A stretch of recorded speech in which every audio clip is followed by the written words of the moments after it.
Então recebo uma salva de palmas o professor Ricardo Feliz. Bom dia. Aquecimento mesmo não teve, né? Até que tá vazio, o pessoal não vai sair da cama, tá ficando frio.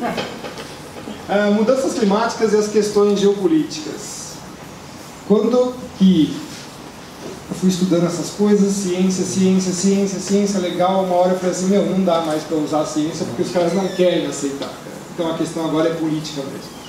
A questão é política e a gente vai vendo que, na verdade, o cientista é usado para legitimar ações de Estado. Ações de Estado não é o Estado brasileiro, é Estado lá de fora, da ONU. Tanto é que a ONU que é a grande organizadora de tudo isso. Tem alguma coisa para eu trocar? Eu vou bater aqui. Então vou. Por favor. Bom, então, objetivos da nossa palestra, no âmbito climático, demonstrar a história do clima e os seus agentes de uma maneira bem simples, tá? Não é mais o objetivo central das palestras já há mais de 2 anos. Eu mostro 7 pontos principais, tem N outros, mas no âmbito da geopolítica, explanar por que a ciência, através de painéis políticos, científicos, tem sido utilizados para a legitimação das ações de controle sobre os sistemas produtivos brasileiros, do agronegócio, indústria de base e a geração de energia, que é a principal coisa aí. Vamos lá. Clique, por favor. Nessa imagem é claro que é o helicóptero que está poluindo, certo, pessoal? Lembrando, olha o que aconteceu nos Estados Unidos. Em 2015, o Senado rejeitou a ação do homem sobre o clima por falta de evidências científicas. Então é a mesma coisa que os cientistas céticos estão falando há mais de 15 anos. A conta de doações do Departamento de Estado de Operações no Exterior exclui definitivamente financiamento para Fundo Verde do Clima, Fundo de Tecnologia Limpa, Fundo Estratégico do Clima e retirou totalmente o financiamento feito para o IPCC, que é o painel do clima da ONU. Adivinha de onde eles vêm buscar dinheiro, certo?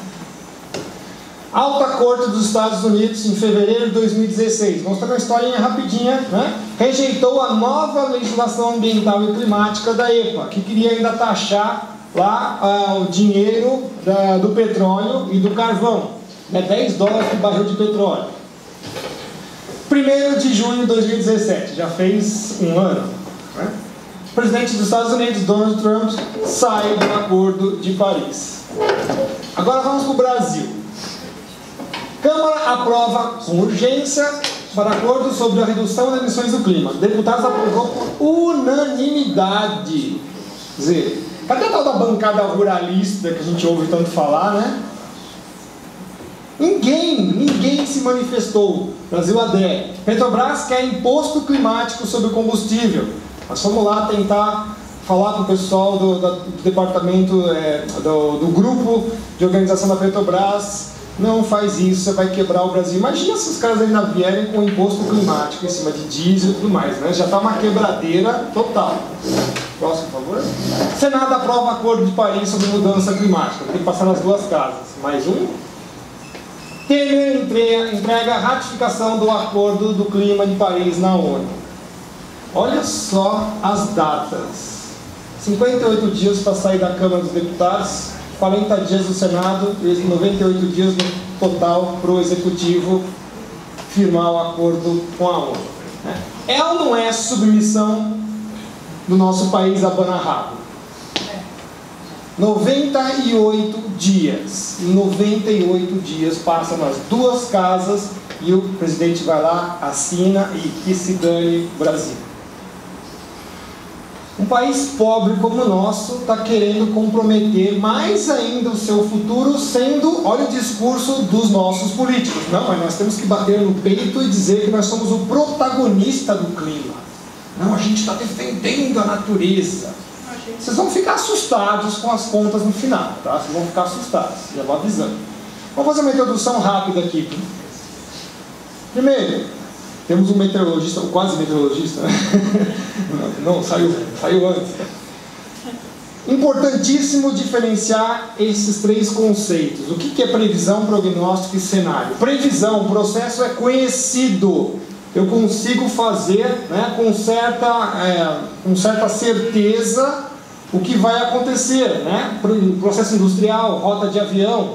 Prognóstico, o processo é estimado, ele está muito mais ligado com a estatística. A meteorologia está lá dentro, tá? Até a medicina, o médico fala, você não quer uma segunda opinião? Olha o terceiro, pessoal, cenários. Cenários você faz o que você quiser. São simulações de computador, portanto muito longe da realidade. Olha o que o IPCC faz. Cenários. Inclusive eles fazem centenas de cenários em que a Terra esfria, que a Terra esquenta, que a Terra vira o sucursal do capeta, certo? Faz tudo. Faz tudo. Vocês concordam comigo que pelo menos um dos cenários é a realidade? Ah, acertei. É a lógica da mamãe. O que é a lógica da mamãe? Você põe o celular nessa bolsa aqui, né? Todo dia você sai, mãe, você vai perder o celular. Todo dia ela fala, você vai perder o celular, você vai perder o celular. Aí um dia você perde. O que ela fala? Mãe está certa. É ou não é verdade?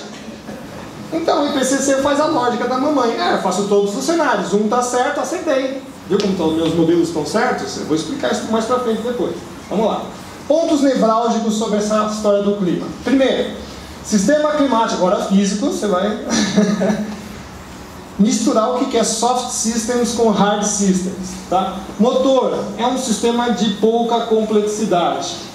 Pode dar um clique, por favor? Então a temperatura tem um significado. Isso aqui é um sistema termodinâmico que você tem lá um intervalo que ele vai trabalhar. Então a temperatura de um motor tem significado. Agora vamos para o macroclima terrestre. Sol, lua, tem água com chuva, tem nuvem, tem vulcão, tem neve, tem uma coisa pequena que são tabulares de gelo, tem uma outra coisa pequena que são oceanos, tem uma outra coisa que são raios cósmicos, tem o raio que o parta também, que a gente não sabe lá dentro, né? Parece que a gente conhece tudo isso daqui, sinto muito, a gente não conhece. Aí vem o absurdo de dizer temperatura disto daqui. Não tem sentido. Por quê? Porque você consegue fazer a operação inversa. Eu te dou um valor de temperatura, você me diz tudo o que aconteceu no conjunto anterior. Claro que não! E era um absurdo, porque os caras falavam ainda pior ainda. Se você pega a molécula de CO2, você conta quantos CO2 tem na atmosfera, vai te dar a resposta de quantos furacões vão ter, quantos não sei o que. Gente, é tão óbvio isso, que é assustador que ainda está há 30 anos essa história passando. 30 anos! O número de elementos que tem aqui dentro, você pode fazer milhões de combinações, vai dar o mesmo valor de temperatura. Não significa absolutamente nada o valor de temperatura. Ainda mais num planeta que varia de menos 80 a 70 positivo, temperatura média é a temperatura do seu umbigo. Não tem menor sentido. Segundo ponto, que é importantíssimo, é como eles tratam o sistema climático pela visão newtoniana, como se fosse uma máquina. Então, se é uma máquina, dá para consertar, é isso que eles falam. E para consertar tem preço, 3 trilhões de dólares ao ano, segundo o relatório externo. Ok, se fosse verdade, então vamos supor que é um carro, está quebrado. O que você faz com o carro quebrado? Você conserta, paga e não enche mais o saco, não é assim? Então vamos fazer uma coisa com o clima? Pega tudo isso aqui, não sei como você conserta, paga e não enche mais o saco. O que vai acontecer? Os cientistas vão ter que trabalhar. Porque acabou a mamata. Certo? Ele fica 30 anos fazendo o quê? Pegando dinheiro público para ficar falando pesquisa. Quando você acaba qualquer pesquisa de clima, fala assim, precisamos de mais dinheiro porque não conseguimos concluir as coisas. E o quinto relatório do IPCC é o mais absurdo ainda. O número de incertezas aumentou. Peraí, eu estou fazendo ciência, ao invés de eu fechar o meu leque de opções, eu estou abrindo? Para de fazer. Para de fazer. Certo? E isso vai passando pela sociedade, ninguém está nem aí. Nossa, mas está aumentando, porque nós conhecemos mais coisas, então eu preciso saber mais. Quando é que isso vai acabar? Só para vocês terem uma noção do que são 3 trilhões de dólares. Isso aqui foi o que o governo do Obama deu para salvar a crise financeira dos bancos? 18 trilhões de dólares.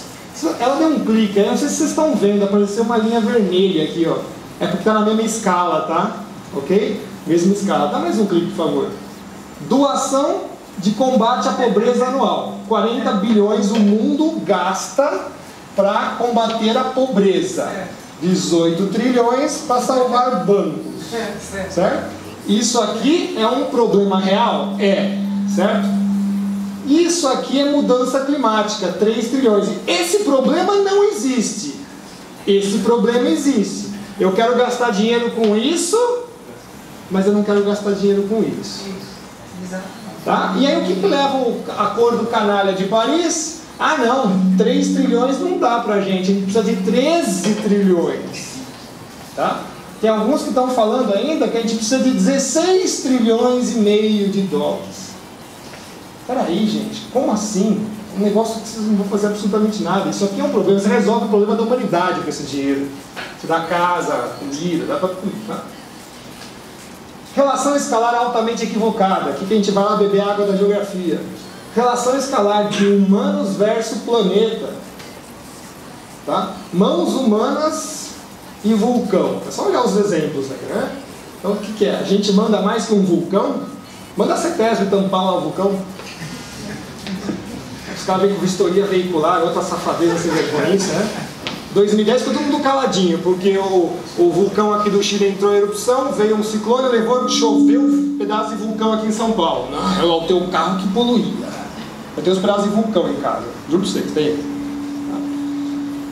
E a quarta e última, que eu acho a mais absurda de todos, é contra... existe uma nova física, por isso que eu falei, depois de 98 tem uma nova física, que é... O vetor de fluxo de energia é do quente para o frio. Como é que eles falam que a média troposfera, que é a primeira camada da atmosfera, está mandando energia para baixo, se ela é mais fria? Certo? Eu vou mostrar isso. Está no relatório do IPCC. Vamos lá. Então, histórico. Primeira coisa, no princípio o clima na Terra era estático. As chaminés o fizeram mudar. Bem? Será? Último 1 milhão de anos. O que mais a gente vê o clima fazer é mudar.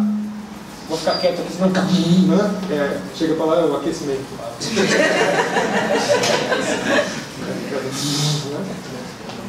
E o pior, pessoal, muda para piorar, porque são cerca de 100 mil anos bola de gelo e 10 mil de quentinho. Então a relação é desigual, estamos ferrados. Em outras palavras, estamos ferrados. Certo? Isso só existe porque está quente, porque senão é bola de sorvete. Tá? E o mais divertido de tudo isso, que esse período aqui que nós chamamos de quente, que é interglacial, o nosso é vagabundo. Porque se você olha os outros anteriores, a maior parte deles, exceto alguns lá do fundo, de 6 a 10 graus Celsius mais elevados. E os caras estão falando, nossa, está quente. Ela está quente. E esse interglacial aqui, que normalmente dura 10 mil anos, já está com 15 mil, já está na prorrogação faz tempo. Tá? Não é para ficar com medo que amanhã vai ter uma nevasca o dia depois de amanhã, tá? Então eu não estou nem aí para isso, porque até acontecer, tá? Está no celular dos dois lados, né? Então notem como é que está esquentando. Mais um. Olha lá. Período quente egípcio, romano, medieval, atual. Está esquentando aonde? Na hora que você muda as escalas, você começa a perceber a falácia da conversa, né? Vamos ficar só nos últimos 100 anos. Olha só, óptimo climático, medieval, pequena idade do gelo, onde aconteceram as grandes navegações, né? A Europa estava lá se ferrando, né? Inclusive, isso daqui foi comprovado com um artigo científico recente, 2015, com um trabalho que eles retornaram e falaram, isso aqui de fato existiu. Guardem isso porque eu vou usar lá na frente. Vamos lá. Vamos ficar só nos últimos 100 anos, para vocês verem como as coisas mudam. Reykjavik, Massalik é um lugar muito sensível, leste da Groenlândia. Anos 20 frios, 30, 40 quentes, 70 frios, final do século 20 quente, já está começando a mudar de novo. Reykjavik no Ártico, mesma coisa, anos 20 mais frios, 30, 40 quentes, 70 frios, depois sobe. Então quando eles falam nunca vimos isso acontecer, nunca uma ova. Certo? Porque olha só como os caras querem falar que apomedinho. Quarto relatório, o quinto eles ainda sobem um pouquinho mais. Temperaturas variaram 0,70 graus Celsius em 168 anos. Eu não sei para que a gente faz laboratório de física, né? 1, 2, 3, 4. Vou falar isso depois de novo. O que é isso dentro de um sistema macroclimático? Nada. Nada, absolutamente nada. É uma coisa ridícula. O mar subiu 20 centímetros. Aí piorou, né? Aí piorou, porque aí você fala assim, você pega para um geólogo e fala, calma aí, peraí, mas as placas mexem, o mar sobe com as gravidades, não sei o quê. Você fala que tem nível médio do mar 20 centímetros, você está zoando, você está me atacando. Agora vamos para o mundo real Godzilla, certo? Isso aqui a gente inventou. Mundo real, olha só. 5 a 6 mil anos atrás, 4 graus Celsius mais elevados. No Dryas recente, em 50 anos, 8 graus Celsius. Tá. Nível do mar, 3 a 4 metros mais alto há 5 mil, 6 mil anos atrás. No Dryas recente, de 18 mil a 6 mil anos atrás, foi 1 metro por século. O mar subiu 120 metros. Isso é mundo Godzilla. Certo? Isso que os caras falam lá. Tá? Quais são os fatores, então, que vão controlar o clima? Sol tem que ser, né? Certo? Tem que ter energia no sistema. Se não tiver sol, o que acontece com o sol? Ele não é estático. Ele tem vários ciclos. Ciclos de 90 anos, ciclos de 200 anos, ciclos de 11 anos.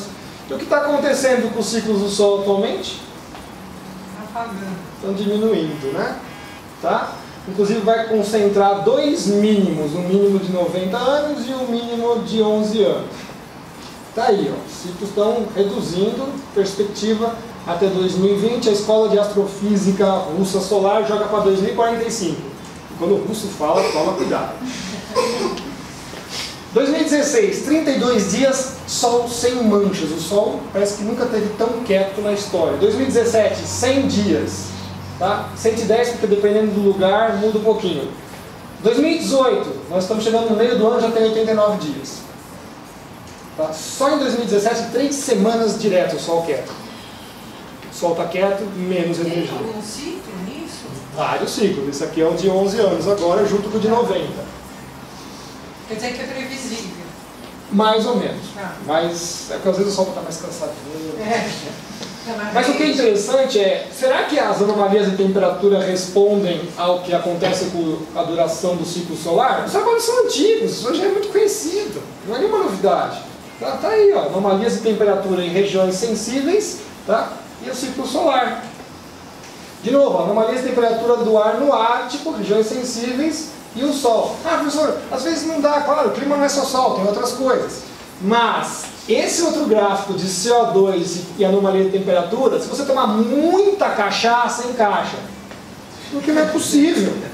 Certo? Ah, mas não, está subindo porque está tudo subindo estatisticamente. Mas peraí, mas tem um monte de outras coisas. A maior parte do tempo não está combinando.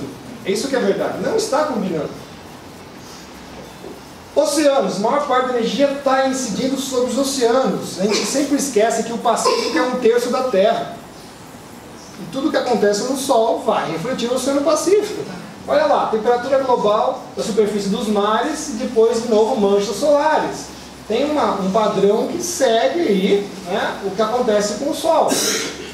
E é claro, a oscilação decadal do Pacífico, períodos mais quentes e mais frios, refletindo aquelas temperaturas que a gente viu. Anos 20 um pouco mais frios, 30, 40 mais quentes, 60, 70 mais frios, final do século 20 mais quente. Quando a gente vê de 2007 para cá, muitas fases frias novamente. Esses dois pontos extremos é o Ninho. São coisas diferenciadas, tá? Inclusive tem alguns trabalhos de cientistas brasileiros relacionando isso daqui ao ciclo nodal da Lua. Uma tinha que ver mesmo, né? Porque você fala assim, bom, se a Lua está puxando a água, ela tem um ciclo de 18 anos, ela deve levar mais energia para a parte polar ou menos energia. E é claro, o as da manga do clima que são os vulcões. Certo? Foi legal que um dia fui fazer uma palestra, tinha um aquecimentista, ele mostrou a fábrica soltando fumaça, eu mostrei a minha fábrica. Ele mostrou a foto assim, do INPE, né? Mostrou assim do INPE, aquela satélite de 10 km de altitude, né? Eu falei, deixa eu pegar uma de 36 mil quilômetros. Nuvens, pessoal, nuvens é uma pedra no sapato de toda a climatologia e da meteorologia. Por quê? Porque a gente não sabe nada sobre elas. Não sabe, não adianta. Não pode jogar Dorothy lá, furacão levar, jogar tornado, fiz filme, tudo. A gente não conhece nuvens 100%. Falar, isso acontece. E o pior, a gente não conhece um sistema termodinâmico, um só dos sistemas termodinâmicos dentro da atmosfera que trabalham com 25 a 33% de energia. Estou falando de 1/4 a 1/3 da energia que chega no planeta e sai. É quase nada, né? Certo? É quase nada. Então notem, é uma coisa muito poderosa e a gente não sabe nada. No quinto relatório do IPCC, eles colocaram, nós vamos simular nuvens. Nossa, virou um desastre. O planeta Terra começou a virar um iceberg, e os caras, então tira, porque... Né? Tá. E a água, né, que é a coisa mais fundamental, um vetor gigantesco de entrada de umidade na parte tropical, justamente o Brasil tá lá, né, ó, a gente já tem energia solar de graça e água também, tá? Tá tudo já vindo para nós aqui. E essa trópicos, frentes frias, ciclones, tá? E eles querem que você acredite que você é mais poderoso que o Sol, que os oceanos e que os vulcões, que a sua moleculinha de CO2, made in China, né, controla o clima da Terra. Será que isso é verdade? Trouxe só 7 pontos aqui. Já trouxe nióbio também. Será que as medidas de CO2 são confiáveis? A principal estação de medição de CO2 do mundo, que é a mais considerada pelo IPCC, está do lado de um vulcão. Certo? Olha que legal. Mauna Loa.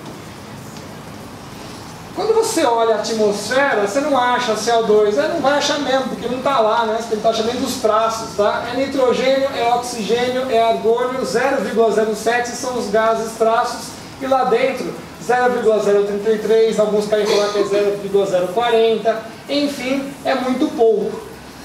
Curioso uma professora de meteorologia colocar, na super interessante, que é 1% da atmosfera. Não sei de onde ela tirou isso. A gente mandou um e-mail, tem certeza que a senhora não errou? Não, é 1%, a literatura toda fala. Não sei qual é a literatura, tá? Se é alguma biblioteca aquecimentista. E dentro do próprio relatório IPCC tem lá as estimativas de quanto que é o fluxo de CO2 da natureza. Olha só que absurdo, 210 gigatoneladas é o fluxo total, 90 são só os oceanos, pessoal. Tá? A estimativa dessa medida aqui tem um erro de 20%, que dá então de 40 giga para cima ou para baixo. Os seres humanos são 10% do erro da medida. Aí os caras querem subir isso, não, é 30%. Eu falei, não sei como, cara. Nossa, só toda a China em colapso, só que isso aqui, não, isso é 30%. Não sei como, eles fizeram isso. Tá? Mas é isso aqui, ó. Insetos emitem mais CO2 que seres humanos. E por que o CO2 está aumentando, segundo dizem, está aumentando? Não pode esquecer que os oceanos, principalmente o Pacífico, passaram 65 anos um pouquinho mais elevados de temperatura. Tá? Em 2007 parece que vai ter mudado. Mas se subir um pouquinho a temperatura dos oceanos, o que vai acontecer? Vai sair CO2 no mar. Tá? Por quê? Justamente por lei dos gases, a solubilidade dos gases é invertida à temperatura. Se a temperatura do mar esquenta, o CO2 sai do oceano e vai para a atmosfera, graças a Deus. Você vê, né, choca, né? Deixa ela lá, toma no outro dia, dor de barriga, diarreia, não sei o quê, né? E CO2 zero, que é na atmosfera. Aí você aqueceu o planeta 0,0000001. Tudo bem, gente? É simples a regra. Então, os oceanos, se estão frios, absorvem, se estão quentes, emitem. Tá? Então, quando eles montaram a estação de Mauna Loa em 1957, que entrou em operação em 58, eles estavam querendo saber exatamente o que o Oceano Pacífico contribuía de CO2. Só pouco lá do vulcão, né? Esse é um pequeno problema. Tá? E a elevação do CO2 de 58, de 0,033 para 0,40 em 2017, nós esperamos fechar o 2018, para que número que eles vão jogar, é isso aqui, 0,007. Se você coloca lá a nossa contribuição, que a própria IPCC faz, é uma regra de 3, não tem nenhuma mágica nisso, não tem nenhuma mágica. Se é esse valor que vocês estão falando pra gente, que subiu em 59 anos, pode pegar 60 anos, e pega a nossa contribuição e faça a regra de 3, não encaixa o valor. Não encaixa o valor. A nossa grandeza não conseguiu. Nosso trabalho não fez esse número subir. Está aqui para vocês. São 3 zeros em amarelo mais um azul e começa a gente a aparecer. Então quem fez subir esse valor? Não foram os seres humanos. E eles escondem essa informação. Aí vem a curva que a gente chama da curva da cobrinha. Só sobe, né? Vai parar na lua, certo? Faça uma hiperbólica. Né? Mais um, por favor. Só que olha que interessante que o IPCC esconde de todo mundo. Sai do terceiro relatório, desaparece, no quarto não tem mais, e quando se pergunta para o IPCC eles não respondem nada. A resposta é um silêncio. As medições são feitas nesse gráfico aqui por método químico direto. Você vai lá e mede na sua amostra. E a anterior do IPCC é feito pelo método indireto, espectroscopia de infravermelho. A amostra, inclusive, está contaminada com outras coisas. E eles não limpam isso, vão quietos. Não vou falar nada, que tem água, que tem ozônio, que tem o não, fica quieto. Né? Quando você vai para o método químico, você tem uma surpresa. O CO2 já esteve muito mais alto nos últimos anos. Tudo, né? Todas as escalas, toda período de tempo, você pega pressão nível do mar, você vai para o global, não sabe, local diz que sabe, precipitação não sabe, porque eles não querem falar onde é que está a chuva. Né? 70% em meteorologia a gente está falando que é uma coisa boa. Abaixo disso já é vagabundagem. 50% pega uma moeda de 1 centavo e joga acima para baixo. Certo? Você economiza 10 bilhões de reais com uma moeda de 1 centavo. Por quê? Para fazer diagnóstico abaixo de 50% é cara não parou, gente. Vocês entenderam isso ou não? Tem 50% de chance de dar errado. Certo? Zilhões de dólares gastos em computador para fazer, nem que seja a previsão do tempo. Se tiver abaixo de 70%, amigão, você já não sabe o que está fazendo. E se tiver 50%, joga a moeda para cima. Tem mais chance de acertar. Tanto é que, e ninguém está falando isso, tem que ser de novo eu louco para começar a falar. Mas vamos lá. Modelos fazem previsão do IPCC, a gente sabe que não. Né? Mas eles estão dizendo que fazem a temperatura ano a ano, mas eles não conseguem fazer em qualquer escala que seja. Você fala de um ano para o outro, você não consegue fazer 4 pontinhos lá dentro, que são as estações sazonais, ou pelo menos dentro de uma carta gigantesca, né? Eles adoram fazer aqueles globos pintados de vermelho, até quando uma criancinha um guache, que ela vai lá, pinta, digitaliza e põe, né? Tudo bem? Ó, filho, pinta mais no hemisfério norte para ficar mais coerente, deve ser assim. Né? Porque eles não conseguem fazer uma avaliação regional de temperatura, que é o onde e nem o quando, sazonal, certo? Então, eles não conseguiram prever nenhuma seca do Nordeste brasileiro, as quedas abruptas de temperaturas sazonais da Europa e da Ásia dos últimos anos, e as baixas temperaturas intersazonais dos Estados Unidos dos últimos anos. Quer dizer, você sabe falar exatamente de um ano para o outro quanto é a temperatura, você não consegue fazer uma fração ali dentro, porque se fizer isso, perde toda a credibilidade. Deve mostrar que a informação está totalmente errada. Exato, certo? Porque do ano você não tem essa noção, você perde essa noção, é de propósito. Tá lá os gráficos. Olha, a gente está provando que o homem muda o clima, porque quando a gente coloca os forçamentos antropogênicos, acerta. Não sei aonde acerta, porque a curva de temperatura está saindo. Mas se colocar só os naturais, não acerta. Mas aí você olha os modelos e vê que vocês não puseram os naturais, quem está errado, o modelo ou o mundo? O IPCC é o mundo. O mundo está errado. O mundo, o ser humano. Certo, gente? Está aqui, ó, a prova. Então isso daqui a gente chama de erro epistemológico científico crasso. Quando a explicação do mundo é o seu modelo e não é o mundo real. Entenderam isso? Você chega assim, de novo, é peão dando checkmate no rei. Amigão, você soube falar como é que funcionam as nuvens? Não, eu não pude pôr as nuvens. Tá bom, X. Você falou sobre os oceanos? Tá meio difícil, a gente fez algumas simulações, dá muita coisa. X. E vai pondo. Aí a hora que você vê lá, o que tem lá dentro? Efeito estufa por CO2. Você tirou todas as variáveis. Mas é isso, gente. Vocês veem lá, só tem linhas de código de programação de CO2. Então, claro que o CO2 sobe, a temperatura sobe. E a prova é do homem que está mudando o clima. Eu já adianto que os caras não têm nem computador. Se for colocar pelo menos 10 variáveis climáticas, os caras não têm computador para fazer isso. Não roda. Não existe computador que vai aguentar fazer isso. Tá aí o Timothy Ball, né? Física é impossível dos gases de efeito estufa. Consegue capturar energia e gerar mais do que recebe. Tá? E aí vem o grande número de cientistas. Vocês estão toda hora ouvindo falar dos 97%, como o John Coleman, meteorologista dos Estados Unidos, fala, 97% recebeu dinheiro para fazer pesquisa, não é que concorda. Tá? E o Sr. Cook, em 2013, que aliás é de sociologia, né? Extremamente hábil em climatologia, né? Fez um levantamento, eu não vou nem falar que cor que é a bandeira dele, você já sabe. Né? Ele faz um levantamento e fala, não, 97% dos caras...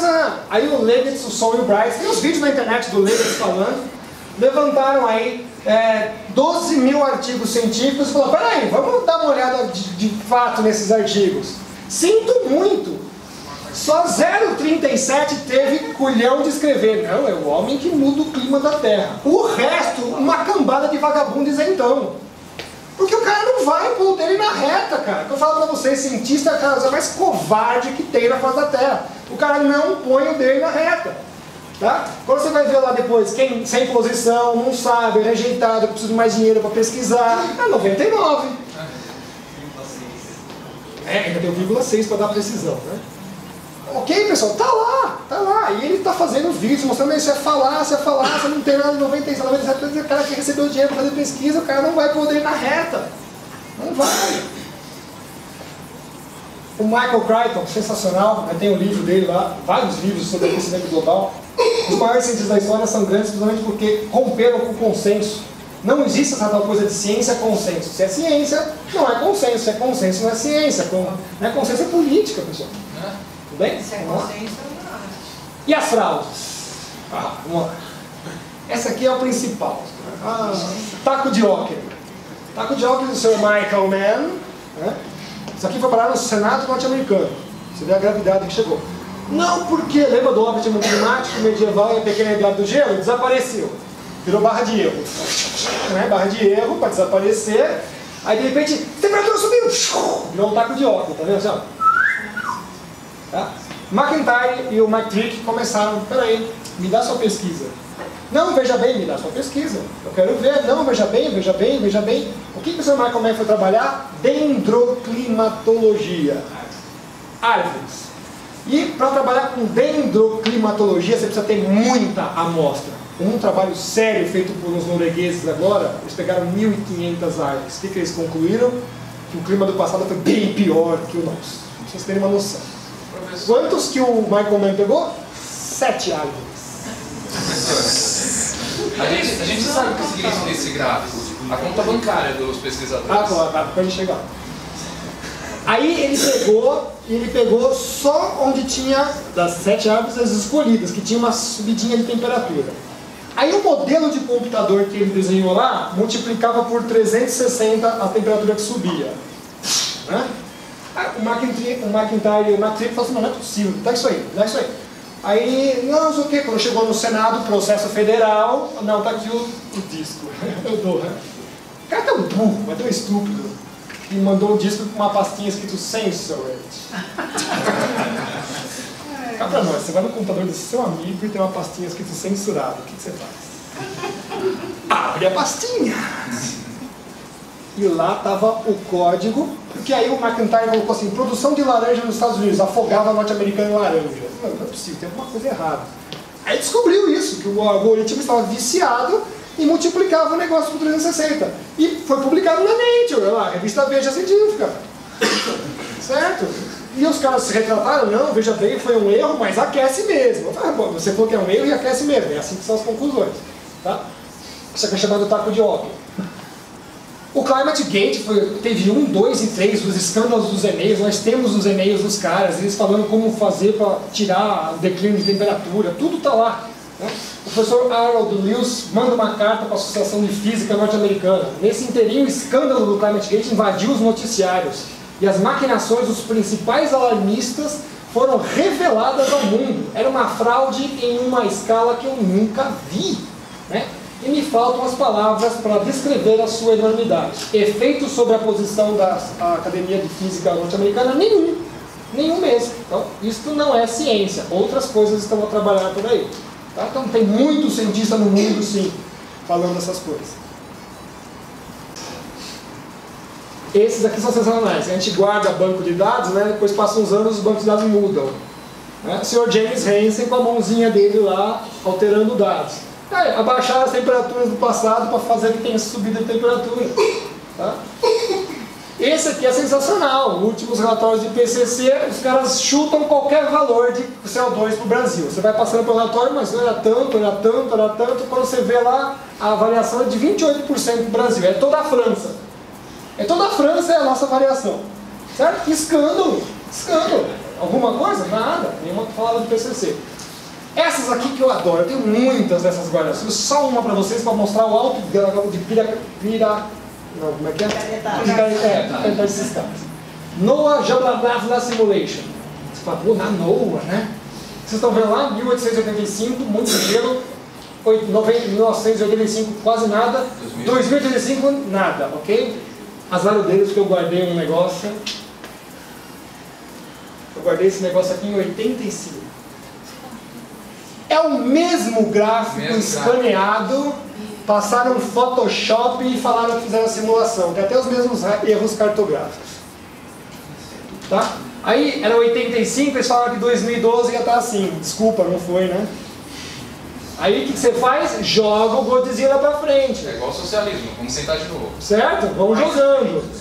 Alguém vai estar vivo em 2085 para eu passar meus arquivos? Vocês chegarem lá e falar, errou de novo, ok? Errou de novo. Vamos repetir isso aí até... Certo, pessoal? Isso é prova que não foi feita simulação nenhuma de computador. Certo? É que eles não sabiam que tinha um otário aqui no Brasil que guardou um recortezinho quando era criança. Não sabia. Né? After Effects e Photoshop. Isso, né? É o que os caras mais usam na linha simulador. After Effects Photoshop. Olha a cara do caretão aqui. Né? O senhor Joaquim Schauber, Instituto Potsdam, Centro do Aquecimento Global na Terra, ele que inventou a idiotice dos 2 graus, porque não tem isso na literatura nenhuma. Tá?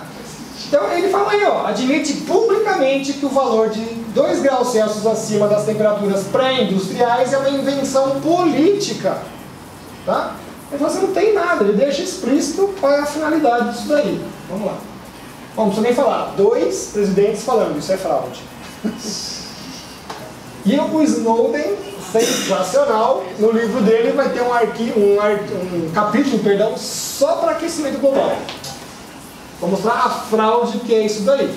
Aliás, quando você pega na literatura, os mesmos cientistas que trabalhavam para a Guerra Fria são os mesmos caras que fazem simulações de computador para aquecimento global. Então ele chegou no armário da ONU, terrores mundiais, abre, tinha lá, guerra termonuclear global. Tira termonuclear, põe aquecimento, igualzinho. Igualzinho, vende a mesma ideia, tá? E o que vem pela frente? Agora começa a ficar sério. Até lá era piada, né? Agora começa a ficar sério.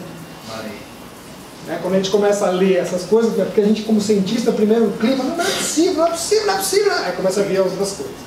Falei, opa, relatório Brundtland, 1987, pega força em 91, justamente pré-92, que é a Rio 92, tá lá. Aí eu não sei o que é, presidente Brundtland, eu também chamo de relatório Bundtland também, né? Eu não sei o que ela entende de sistemas da Terra, não sei o que, né? Tá lá, as formas tradicionais de soberania nacional geram problemas específicos quanto à administração dos bens comuns do globo e de seus ecossistemas. Tá? E ela já diz quais ela está interessada, os oceanos, o espaço cósmico e a Antártida. Eu não sei como é que espaço cósmico é um ecossistema, deve ter umas amebas espaciais, né? Certo? Aí você já vê lixo espacial, né? Olha lá, olha o discurso, vai prestando atenção, tá? Vamos lá. Ao contrário do que os brasileiros acreditam, a Amazônia não é propriedade deles, ela pertence a todos nós. Né? O que é meu, o que é seu é nosso, ok? E aí, o mundo, antes eu colocava naquele lugar lá, hipótese, agora já é tese, porque está provado, certo? Que a ONU vai gerir o mundo através da ciência, né? A ciência, da legitimação do que eles querem. 87 veio o painel do ozônio, 88 do clima, pouca gente sabe que já tem em 2010 o painel da biodiversidade e serviços ambientais, a natureza presta serviço para o homem agora. Tá? E nós estamos esperando sair esses aqui, ó. Vocês já estão vendo o discurso na mídia. Oceano, Antártida, espaço. Ah, ó, países subdesenvolvidos, não tem mais lugar para vocês colocarem seus satélites. Estão sacando? Tá, tem muito lixo espacial já. Bloqueando tudo, todo o desenvolvimento tecnológico. Tudo tá tudo mapeado, pessoal. Que eu chamo de pirâmide da dominação. A data, 11 anos atrás. Tá? Para você ver, eles estão construindo. Proteger a camada de ozônio, o que está por trás disso? Conservação de alimentos, refrigeração, né? Imensa gama de produtos médicos, industrial de base. Efeito estufa, é petróleo, energia barata, abundante, produção industrial, infinidade de produtos tem o petróleo. Biodiversidade, recursos naturais e vivos que são empregados, biodiversidade é a banana da vez. Tá? Oceanos, a Antártida, uso do espaço terrestre, está só coroando a da pirâmide da dominação. Tá? E imposição vem ainda do relatório Brundtland, olha lá, criar e aplicar novas normas para o comportamento pessoal. Eles estão preocupados em saber como você vai se portar. Sim. Certo? Por isso que aparece na televisão lá. Você tem que entrar no site da ONU, das coisas que você, olha o termo verbal, deve fazer, não pode fazer. A gente tem que prestar atenção nesses pequenos detalhes. Tá? Deve fazer. Tá? E recíproco ao nível de indivíduo, pegar no cidadão. Em todos os estados, a fim de alcançar o desenvolvimento sustentável. Tá? Isso aí vem de 87. E tem partidos da sustentabilidade. Né? Eles não estão interessados em democracia. Tanto é que eles não estão interessados em democracia, que está aqui a frase do pessoal.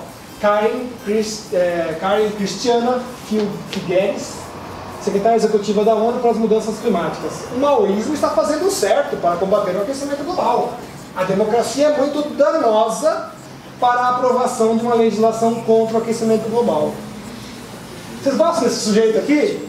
Eu também gostava, agora eu detesto, faz muito tempo já que eu detesto ele. Quando eu achei esse texto do Courrier da ONU, para estabilizar a população mundial, nós devemos eliminar 350 mil pessoas por dia. É horrível dizê-lo, mas é igualmente horrível não dizê-lo. Olha a cara do Malthus aqui, que é a mesma coisa. Tudo bem? Então, não, pessoal, a ONU não ama você. Tem mais? Tem o seu Maurice Strong, que já morreu, o capeta já o recebeu, certo? Já o recebeu, seja bem-vindo, tem um andar inteiro de fogo para você, já se gosta do aquecimento global.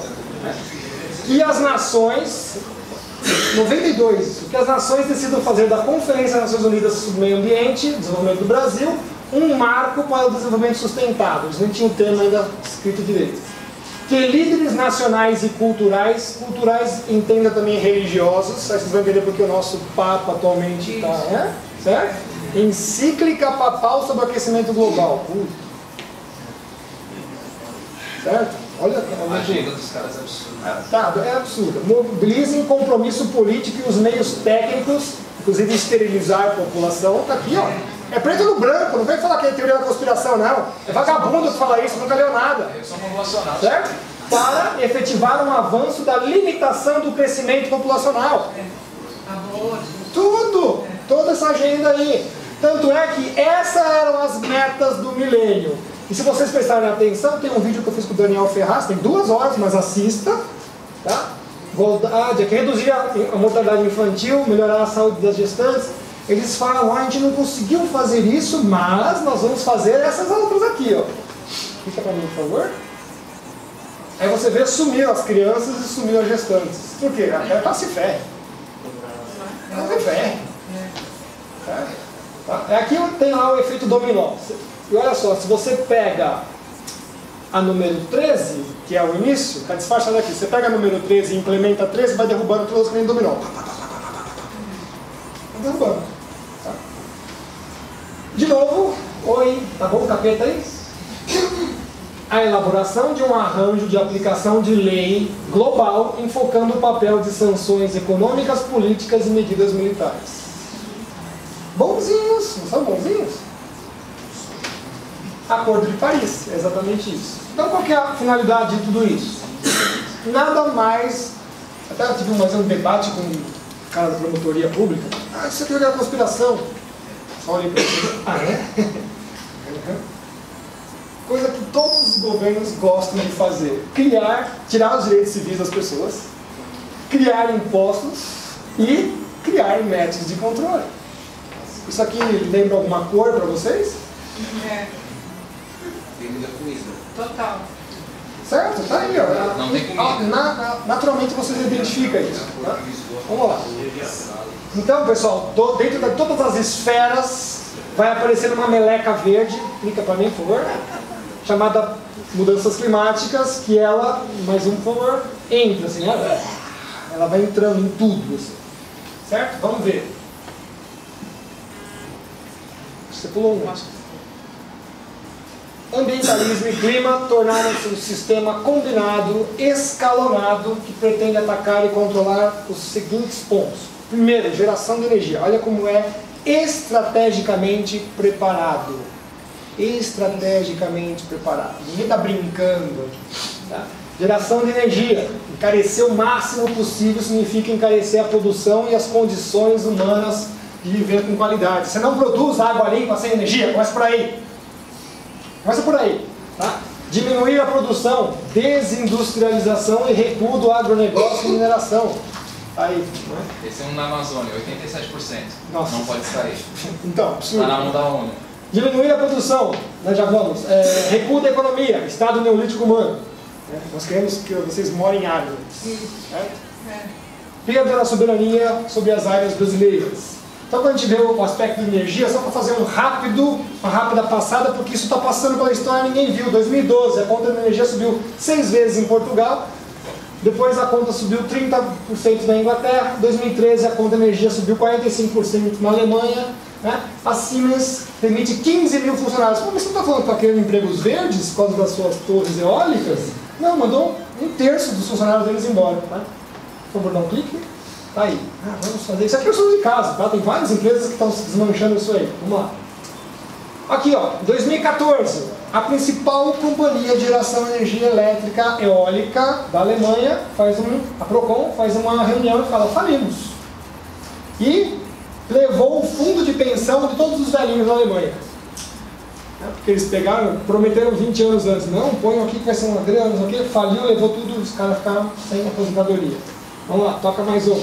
A mesma Alemanha, né, está fazendo o quê? Criando 23 novas termoelétricas a carvão. Certo? E pior ainda, lignito, que é um carvão horroroso, que sai enxofre pra caramba. Só que agora eles vão ter o quê? Uma Itaipu disponível para eles, funcionando. Enquanto que os moinhos eólicos, o que acontece durante o inverno, pessoal? Pode dar um clique, por favor? Não rodam. Certo? Essa frase aqui do Einstein realmente é sensacional, né? Tá? Não rodam. Então as 600 mil torres ficam lá congeladas, paradas. Né? Um prejuízo lascado. Absurdo. Né? A corte francesa mandou tirar as torres, porque está enfeiando o ambiente, cara. Mata os pássaros. Mata pássaro, foi tudo que é absurdo. Aquelas coisas bucólicas que você tinha lá, medieval, nheque, rodando. Sem falar que quem mora do lado tá tudo tendo problema de coração, loucura, tudo mais. Você deve ficar 24 horas falando nheque. Vamos lá. Portugal, 33% da matriz energética agora está com energia eólica, empresa chinesa, tem 5 milhões de toneladas de ferro que eles sabem o que fazer, virou entulho isso. Tá? A conta de luz afastou todos os investimentos desde 2012, estão pedindo socorro para os empresários brasileiros. Não existe mais produção industrial, dívida pública passou 120% do PIB, acabou. Né? Brasil, 2014, expansão de parques eólicos do sertão da Bahia, aluguel de cada torre custa R$5.000. Gerando ou não energia, o cara ganha 5 pau. Ainda ganha um pouco mais. As empresas estavam falando que tem disponibilidade de 51% de energia, não tem nem 21%. O que significa esse número, pessoal? Que a cada 100 vezes que você for acender a luz, 21 vezes vai acender. Itaipu, cada 1000 vezes que você for acender a luz, uma não vai acender. Entendam isso. Tá, vamos lá, mais um clique aí. Parque eólico que recebeu 875 milhões e está abandonado na Bahia. E aí vem as pérolas. Né? Lista do TCU das 10 obras mais estúpidas realizadas com dinheiro público no Brasil. Primeiro e segundo lugar são as eólicas. Por exemplo, parque eólico que cai com vento.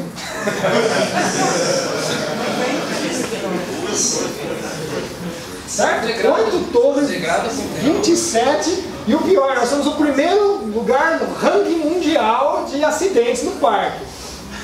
Tá? Cada torre parada por dia dá R$40 mil de prejuízo. É um absurdo. Tá? Vamos lá. Segundo lugar, parques eólicos que não ligam nada a lugar nenhum. O cara está gerando energia para não sei para quê, para mosca, certo? Eles não ligaram linhas de transmissão. Tá? Prejuízo, 4 bilhões. Aí você não sabe que tem bandeira vermelha na tua conta? Tá aqui, ó. Tá? Olha lá, GE encerra a fábrica de torres eólicas no Brasil. Já, opa, saída pela direita, né? Pela esquerda agora, né? Fizeram da montanha, certo? Fizeram tanta propaganda que o pessoal acabou acreditando que fosse realmente uma coisa legal. Não vai ser. Totalmente inviável. Totalmente inviável. Vamos lá. Conta de luz, 9 vezes subiu no Brasil em 2015, 150%. 3 vezes em 2016, 12% em 2017.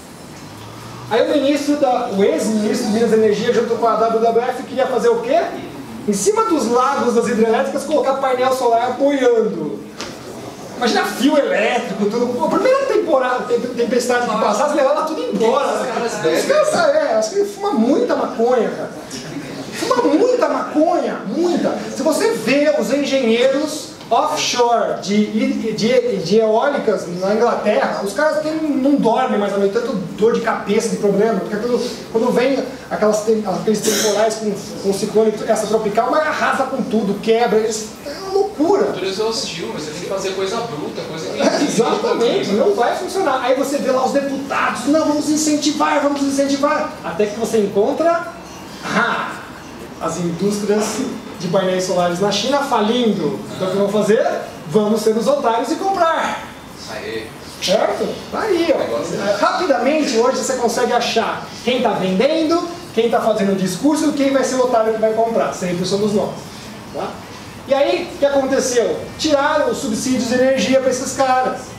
Simplesmente é isso. Sabiam, era uma energia que funcionava porque o governo estava bancando. Quando cortou, o negócio cresceu demais o valor. Vem a palhaçada das bandeiras, tá? Porque tem que pagar a conta para esses caras, é simplesmente isso, tá? E vai piorar muito mais, desculpem dizer para vocês, porque eles já estão implementando no Brasil o sistema Smart Grid.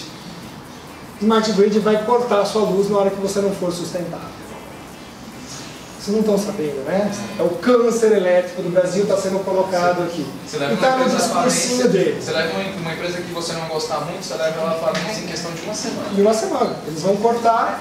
Já tem rebeldia aí pelos países subdesenvolvidos. Os caras estão arrancando os medidores, jogando na parede e fazendo gato. Certo? Porque é isso aí. Quando o cara coloca aquele medidor eletrônico na sua casa com a desculpa de que agora você vai controlar melhor a sua conta. Na verdade, quem vai controlar sou eu. Certo? Prestem atenção nisso daí.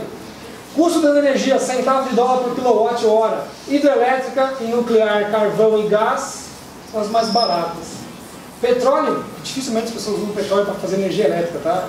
Usam outras. Nem 0,8, é ridículo. Os caras fazem esse discurso e eles não sabem nem o que estão falando. Eólica, de 7 a 12. Geotérmica, cara. Biomassa. Você fala, biomassa, aquela da natureza? É cara pra caramba. E nós usamos muito disso aqui, porque ela depende das outras. Tá? Então ela está dentro do terceiro escalão que a gente fala, que são as 3 últimas, as mais caras. Biomassa, célula de hidrogênio e solar. Tá? Enquanto isso, olha só. Isso aqui a gente descobriu faz recentemente. Tem tudo a ver com o canal. A gente estava pesquisando isso ontem. Por que eles estão fazendo isso nos países subdesenvolvidos? Porque eles têm que ganhar 20 anos de tempo. É o que eles precisam. Por quê? Porque agora vão vir os reatores nucleares de 4ª e 5ª geração, que inclusive vão queimar lixo nuclear. Não vai ter mais resíduo. Esqueça. Não vai ter mais resíduo. Acabou a palhaçada. Tório, já tem desde 1950, os reatores os caras não podem pôr, porque o Brasil é a maior fonte de tório. Tá? As terras raras que vão fazer eletroímãs poderosos para poder fazer esses reatores funcionarem. Nióbio, que precisa ser nióbio. Também usa zircônio, que o Brasil é rico. Então assim, na Amazônia basicamente tem tudo que precisa para você fazer uma geração termonuclear para o mundo inteiro, sustentável, saudável, que não vai fazer mal para ninguém. Isso está debaixo da Amazônia. E sem nióbio, pessoal, não existe reator. Não existe. Sacaram isso? E o porte desses reatores do tamanho de uma carreta de 3 eixos para gerar energia para cidades de 200 mil habitantes. Custo operacional? Ridículo, ridículo. Então isso aqui é novo, a primeira palestra que eu estou passando isso para frente. O que eles querem com a palhaçada de solar e eólica? Ganhar os 20 anos para deixar as coisas comercialmente operacionais. Aí, amiguinho, acabou!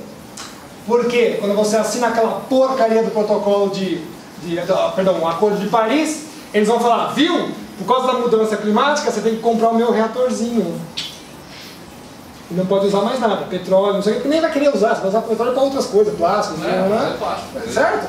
Porque você não vai precisar mais de energia, porque você vai ter que comprar deles. E está acordado isso, está acordado. Por isso que o Trump falou, não. Fora. Um negócio quatrilionário, nem trilionário. Não, acabou, né? Acabou a questão. Isso aqui entrou em operação, gente, acabou. Esquece. Acabou. Energia praticamente virtualmente eterna. Tá? É isso que eles querem. E olha só. Comunistinha, esquerda, direita, mas não é aí para isso. Não indo contra a direita, só porque aqui nós estamos fazendo lição de casa ainda, ok? É que os caras estão no outro nível, cara. Mas peraí, eu também quero. Mais um clique aí, adivinha quem está na frente? Não brinque com o russo, sempre falo. Os russos já estão há 50 anos luz da gente. Certo? Os alemães estão lá atrás correndo isso aqui, mas é que o Putin fecha um negocinho de gás lá, não dá problema para eles aí. Tá? Ok? Então, o jogo nosso, nós estamos ainda fazendo serviço de casa, né? Tem que expulsar os... Mas o jogo internacional está muito mais avançado, muito mais poderoso, muito mais. Tá? Vamos lá. Produção. Como é que você vai fazer processo de reindustrialização no Brasil sem energia? Não vai fazer. E ainda mais quando a principal, né, federação de indústria faz página cheia no jornal falando o acordo é esse, salvando o planeta. Então, amigão, fecha a fábrica, vai embora. Vai embora. Certo? Você já está falando isso, já entregou os pontos. Questão de mineral estratégico, nióbio, quartzo, primeira linha, terras raras também estão aqui, questão de campos de petróleo, produção e desenvolvimento, questão de agregação de valor, né? Fomentar tecnologia, não ficar só vendendo bananas, né? Retorno da parte de reserva estratégica para o Brasil, tá? 382 bilhões foi tirado do saldo na quinta-feira. Baixar esses juros internos, nós estamos lá aí com 341 bilhões pagos, 5,2% do PIB. Nossa dívida pública, 74% do PIB. Quer dizer, nós estamos indo fazer o quê? Porque nós queremos ser Portugal. Nós queremos ser Portugal. Em todos os aspectos. Estou mostrando vocês. Energia, não sei o quê. Portugal está lá na frente. Assim, ó. Tá vendo aquilo lá? É aquela coisa assim. A casca de banana está ali. Vou escorregar. Ok, é isso. Está aí pronto. Não é teoria da conspiração, é nada. Tá aí, é só analisar. Tá? Economia. Peguei esse aqui do ponto, né? Quando você destrói a economia, você destrói o empreendedor. Quer dizer, aqui no nosso caso o empreendedor já se destruiu, né? Que é a figura da sociedade que dá o emprego. Logo, se você destrói quem precisa do emprego, justamente que é a pessoa mais pobre, você acaba com tudo, né? Então isso aqui é tão óbvio que dá pena das pessoas que não entenderam isso daí. Tá? E aí o que acontece? Dívida pública e bola de neve, privatização estratégica, códigos florestal, ambientalismo funcional, com agências, indigenismo, legislação cada vez mais restritiva, Constituição de 88 que tem cópia da Carta de Estocolmo. Você vai fazer o quê? O Brasil para, certo? Fica sem energia, fica sem produção, fica sem dinheiro, fica sem pagar dívida e torna-se insolvente. Que é o que acontece em Portugal. Questão de soberania e estratégia. O Brasil aceita com muita facilidade todos os dispositivos para a globalização suprema. Esquecimento, ambientalismo, indigenismo e todos os outros das agendas que vocês estão cansados de saber. Tá. Quer trocar? Alô? Então o que acontece com... Acho que tá bom. Essas forças externas, elas ficam enfiando esses acordos em cima dos países, tá? E aí, o povo eleitor escolhe executivo e legislativo para fazer frente, né? Como se aqui fosse uma linha de combate. O que acontece? Esse sujeito vai lá fora, assina um monte de acordos ridículos e estúpidos, na qual o primeiro artigo diz assim, conforme os acordos assinados anteriormente, externamente, peraí, artigo número 1 já falou que nós temos que abanar o rabo, acabou. Né? Aí ele faz o que com isso aqui? Ele volta pra cá e fala, já assinei, cara, já assinei, faz isso aí virar lei. Aí esses caras vão lá, dão uma mexida, tiram nossos interesses e tiram a nossa soberania. É isso aí. Só você pegar todas as leis aí, primeiro artigo estão dizendo isso. Conforme os acordos internacionais assumidos, nós temos que mudar a nossa legislação. E aí vão se criando aberrações, né? o mês passado, a primeira-ministra da Noruega já estava de novo aí com o presidente colombiano. No caso aqui, o Juan Santos está querendo fazer o corredor AAA. Para quem não sabe, é o corredor do narcotráfico livre. Você vai ligar ao Andes, ao Atlântico, pegando, obviamente, um pedaço gigantesco da Amazônia. Quem fez isso daí foi o Martin Hildebrand, antropólogo estadunidense, fundador da ONG Gaia Amazonas, membro da Gaia Foundation, tudo grupo satânico, é claro, ligado com a Casa Real Britânica. Então estão fazendo aí um corredor de exclusão que ninguém vai poder entrar. Para que você vê lá, a maior parte está dentro do Brasil. O professor Maestri coloca lá, pode ser qualquer coisa, menos corredor ambiental. É um rasgo que se faz no norte do Brasil. E as cabeças coroadas europeias gostam muito de ONGs nos outros países, não nos deles. De novo. Mas é para aumentar o poder, porque o poder financeiro da coroa britânica é o que comanda o próprio Estados Unidos e o... Aqui tem um documento, vocês encontram na internet, que agora os agricultores norte-americanos resolveram não mais ficar fazendo o pagamento de subsídios, mas financiar ONGs. É muito melhor para eles. Tá aqui, ó, florestas tropicais, a solução climática para a agricultura americana. Incentiva os caras lá para ficar detonando a agricultura brasileira, que você já está fazendo trabalho para a gente. Por isso que a gente fala que ONGeiro é agente internacional infiltrado no Brasil. Por que a gente não pode colocar esse... exato. Destrói a agricultura. Ainda mais agora, 2016, nós vamos mostrar já. Olha só, os caras investem até no cadastro ambiental rural que nós vamos fazer aqui. Fizemos aqui. Fizemos. Só que o tiro saiu pela culatra, nós vamos mostrar isso daí. Mas olha só, os caras estão tão interessados em como poder congelar o Brasil que eles vão montando esse tipo de coisa. E o tiro saiu pela culatra por quê? Está na mão de uma pessoa muito competente, que é o professor Evaristo de Miranda. Ele falou, vamos começar a mapear então essas informações todas. E se ferraram, floresta. Se ferraram, exatamente. O Brasil já tem 45% do seu território congelado, não pode fazer mais, eles querem que chegue a 80%, pessoal. Olha só, 45% já está aqui, ó, vegetação nativa, terra nativa de terras indígenas, vegetação de terras indígenas, vegetação nativa das de conservação, 45%. Só que eles não contabilizaram que os próprios agricultores têm que deixar propriedade privada conservada. Isso vai para 66,3%. Algum abatimento de imposto? Nenhum. Então às vezes uma migalhinha lá por causa de mudança climática, não sei o que, não paga. Certo? Só para vocês terem uma noção do que é isso em números, olha o que é. Tá? Tudo isso daqui, teoricamente, eles querem, já está congelado. Já está congelado. Tá? E querem aumentar, porque se você coloca também as pastagens nativas, que também a gente não mexe, já vai para 74%. Eles já querem pegar mais aqui, ó, esses 9% das lavouras. Eles querem pegar mais, fazer a gente passar fome. Tá? Então olha só, com 74%, quanto que já é área preservada do Brasil? E aí, justamente quando ele já assina, o senhor Temer, assina lá o Acordo de Paris, põe a lei e ainda por cima ele já congela mais um pedaço do território brasileiro, 4 vezes maior do que já está. Terminando aqui, com todas as evidências que a gente vai apresentando, o que nós estamos percebendo? Que o Brasil está virando um estado anônimo. O conceito que é dado aí pelo Durkheim refere-se ao enfraquecimento das normas orientadoras de uma sociedade. Graças a Deus vocês estão tentando reorientar. De uma sociedade que destrói e debilita a integração dos indivíduos que compõem, fazendo os indivíduos perderem o sentido de pertencimento de grupo. Tá? Então eles trabalham desde o psique até o físico. Tá? Vamos lá?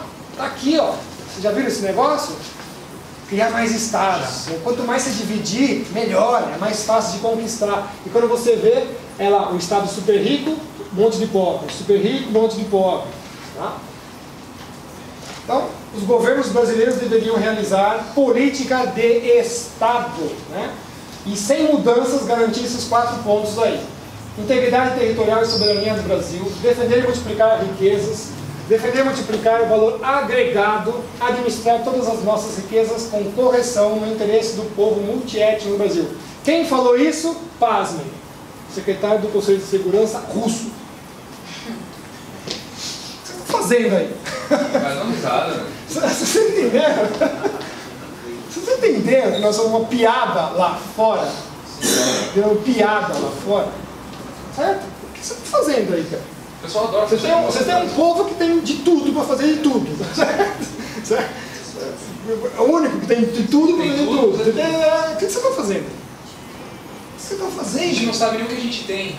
Exato. A gente sabe por cima, fala assim, tem nióbio no Brasil, mas você não sabe o que é o nióbio. O que faz, o que é, qual nióbio que você pode extrair, qual materiais que a gente pode extrair, o que a gente pode fazer, o que a gente precisa para poder agregar mais valor. Porque assim, o preço de valor do nióbio aqui fora do Brasil, na verdade você não consegue comprar nióbio, porque já tem uma rede comercial global, já foi o pessoal de Rotterdam lá, tipo, eles têm distribuição, já está tudo, toda a produção já está vendida, já tem contratos de 10, 20 anos, e o preço é tipo coisa de $30 por tonelada. No ferro nióbio, que ainda é um pouco beneficiado, ele já é uma liga pré-fundida para depois fazer. Então assim, é um preço baixo, não dá para aumentar muito também, porque senão o mercado substitui por titânio para a maior aplicação para fazer aço. Então tipo, não dá para você fazer uma política assim, vou taxar o nióbio, isso aí não existe. Só que daria para você produzir, fazer os produtos finais que são muito mais caros. Aqui mesmo. Aqui mesmo. A gente tem energia, exato. Vamos lá. Então, pessoal, o PCC já existe há 30 anos, tá? Nesses 30 anos, 18 nós tivemos um declínio de temperatura. Então, cadê a evidência científica?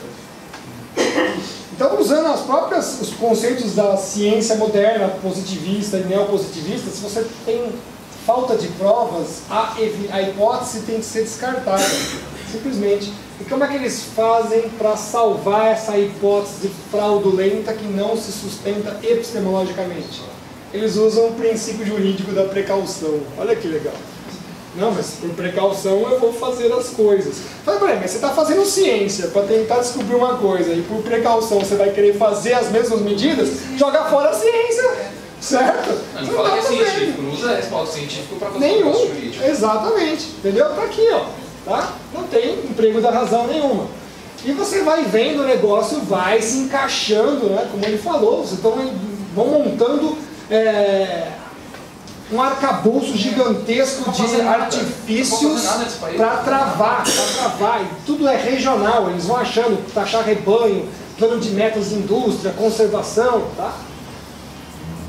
E aí vem a pedra fundamental. 30% do que é preservado no planeta. Tá? Nosso valor de 30% está bem subestimado, como eu mostrei para vocês, é o dobro daquilo. Tudo bem? Mas é dos valores que eles usam assim, não, mas só as florestinhas, eles gostam de maquiar.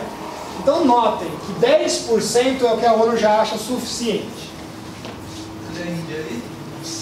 Tudo bem? Aí Austrália, lá para baixo, China, Argentina, Estados Unidos, Rússia, blá blá blá.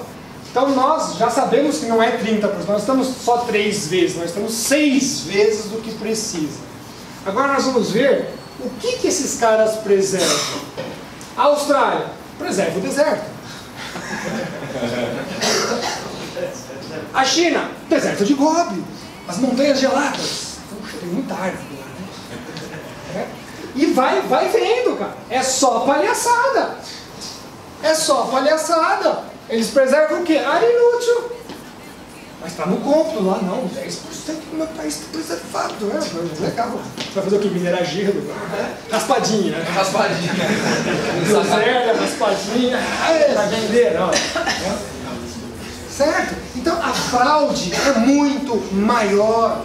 É muito maior. E como eu mostrei para vocês, é o único país do mundo, exceto aqui o centro-africano, que está naquele vetor de umidade natural. A energia solar já está garantida aqui, certo? Porque tem água, tem floresta. Mas aí tá, você podia cortar e pôr planta, nasce outra árvore, você vende madeira, ganha dinheiro com tudo. Dá para ganhar dinheiro com tudo, vocês ganham. Tudo. Mas não pode cortar árvore, porque não sei o que. Bom, chega um cubo nimbus em cima da floresta amazônica, deixa eu contar para vocês as historinhas de verdade. Né?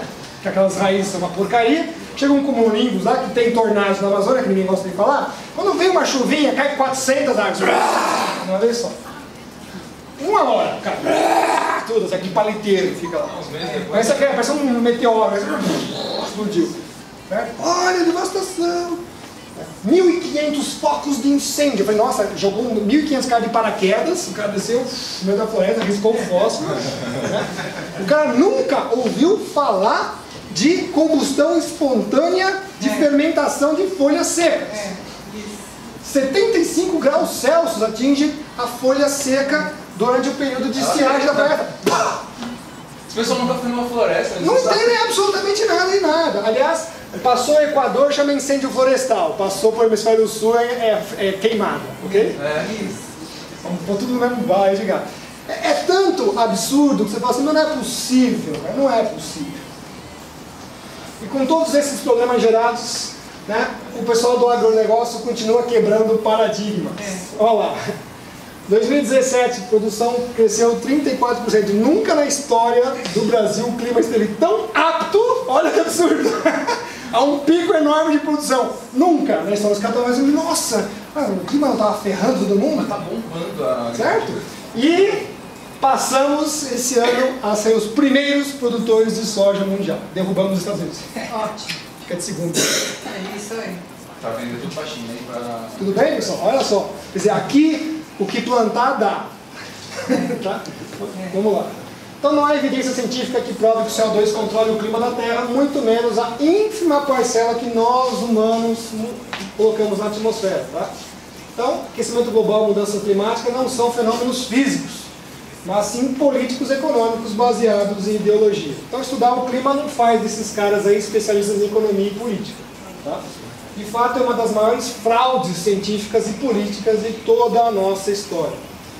E eu fui um louco que colocou lá uma proposta legislativa, né? Acordo de Paris, tive um grande apoio, vocês estão vendo aqui, né? 179 votos. Pelo amor de Deus, não assinem esse negócio! Eu vou porrada de todo lado. Fazer o quê, né? Eu vou assinar. Então, ninguém no Brasil levou em conta que a fraude climática, prestem atenção nisso aqui, permitiu a instauração de uma agência climática internacional, que é o ICCC, com os mesmos poderes da Agência Internacional de Energia Nuclear. Porque todos esses protocolos, no último artigo lá está dizendo assim, sob supervisão da Agência Atômica Internacional. Eu falei, mas o que tem a ver o ozônio com isso? Não interessa. Quanto mais eu puder atrelar a Agência Atômica Internacional, melhor. Dióxido de carbono igual urânio, gostei. Então, dióxido de carbono agora virou urânio. Tá? O Ivar Geiger, Nobel de Física, coloca, eu sou um cético, o aquecimento global está se tornando uma nova religião. Não se supõe que você seja contra o aquecimento global, você basicamente não tem mais escolha. E eu lhes digo quantos cientistas apoiam isso, mas o número de cientistas não é importante, a única coisa importante é se os cientistas estão corretos. Essa aqui é a parte importante. Bom, espero que vocês tenham gostado.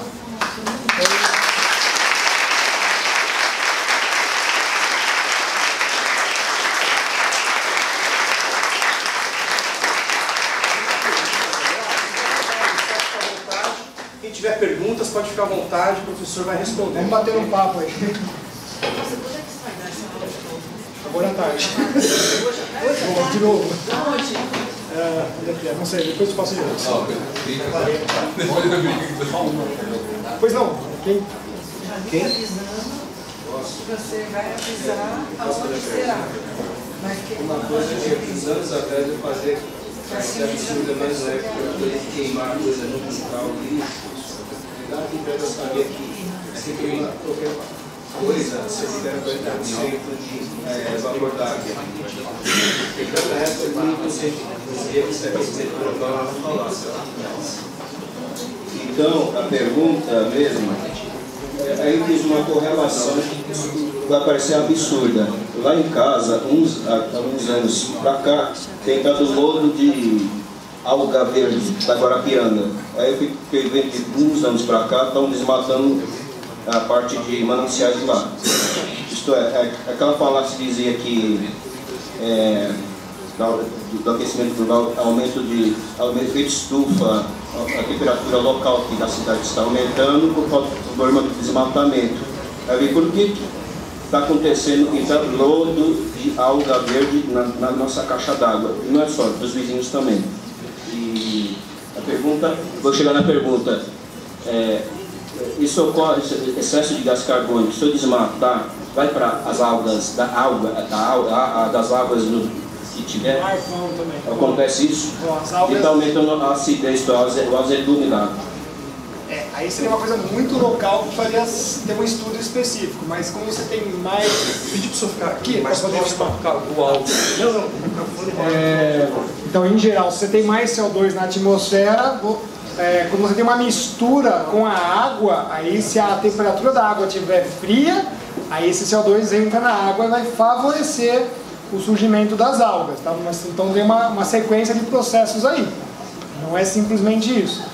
Provavelmente, talvez o teor de cloro seja mais baixo, não se sabe, né?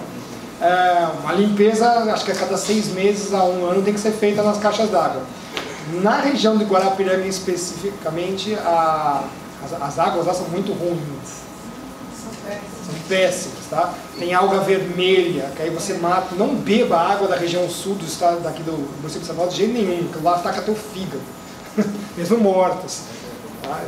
Então cada vez pior. E esse negócio da Sabesp ficar baixando a pressão dos canos, isso é completamente equivocado. É proibido, inclusive, pela Organização Mundial da Saúde, porque quando você abaixa a pressão dos canos, a sujeira entra nos canos.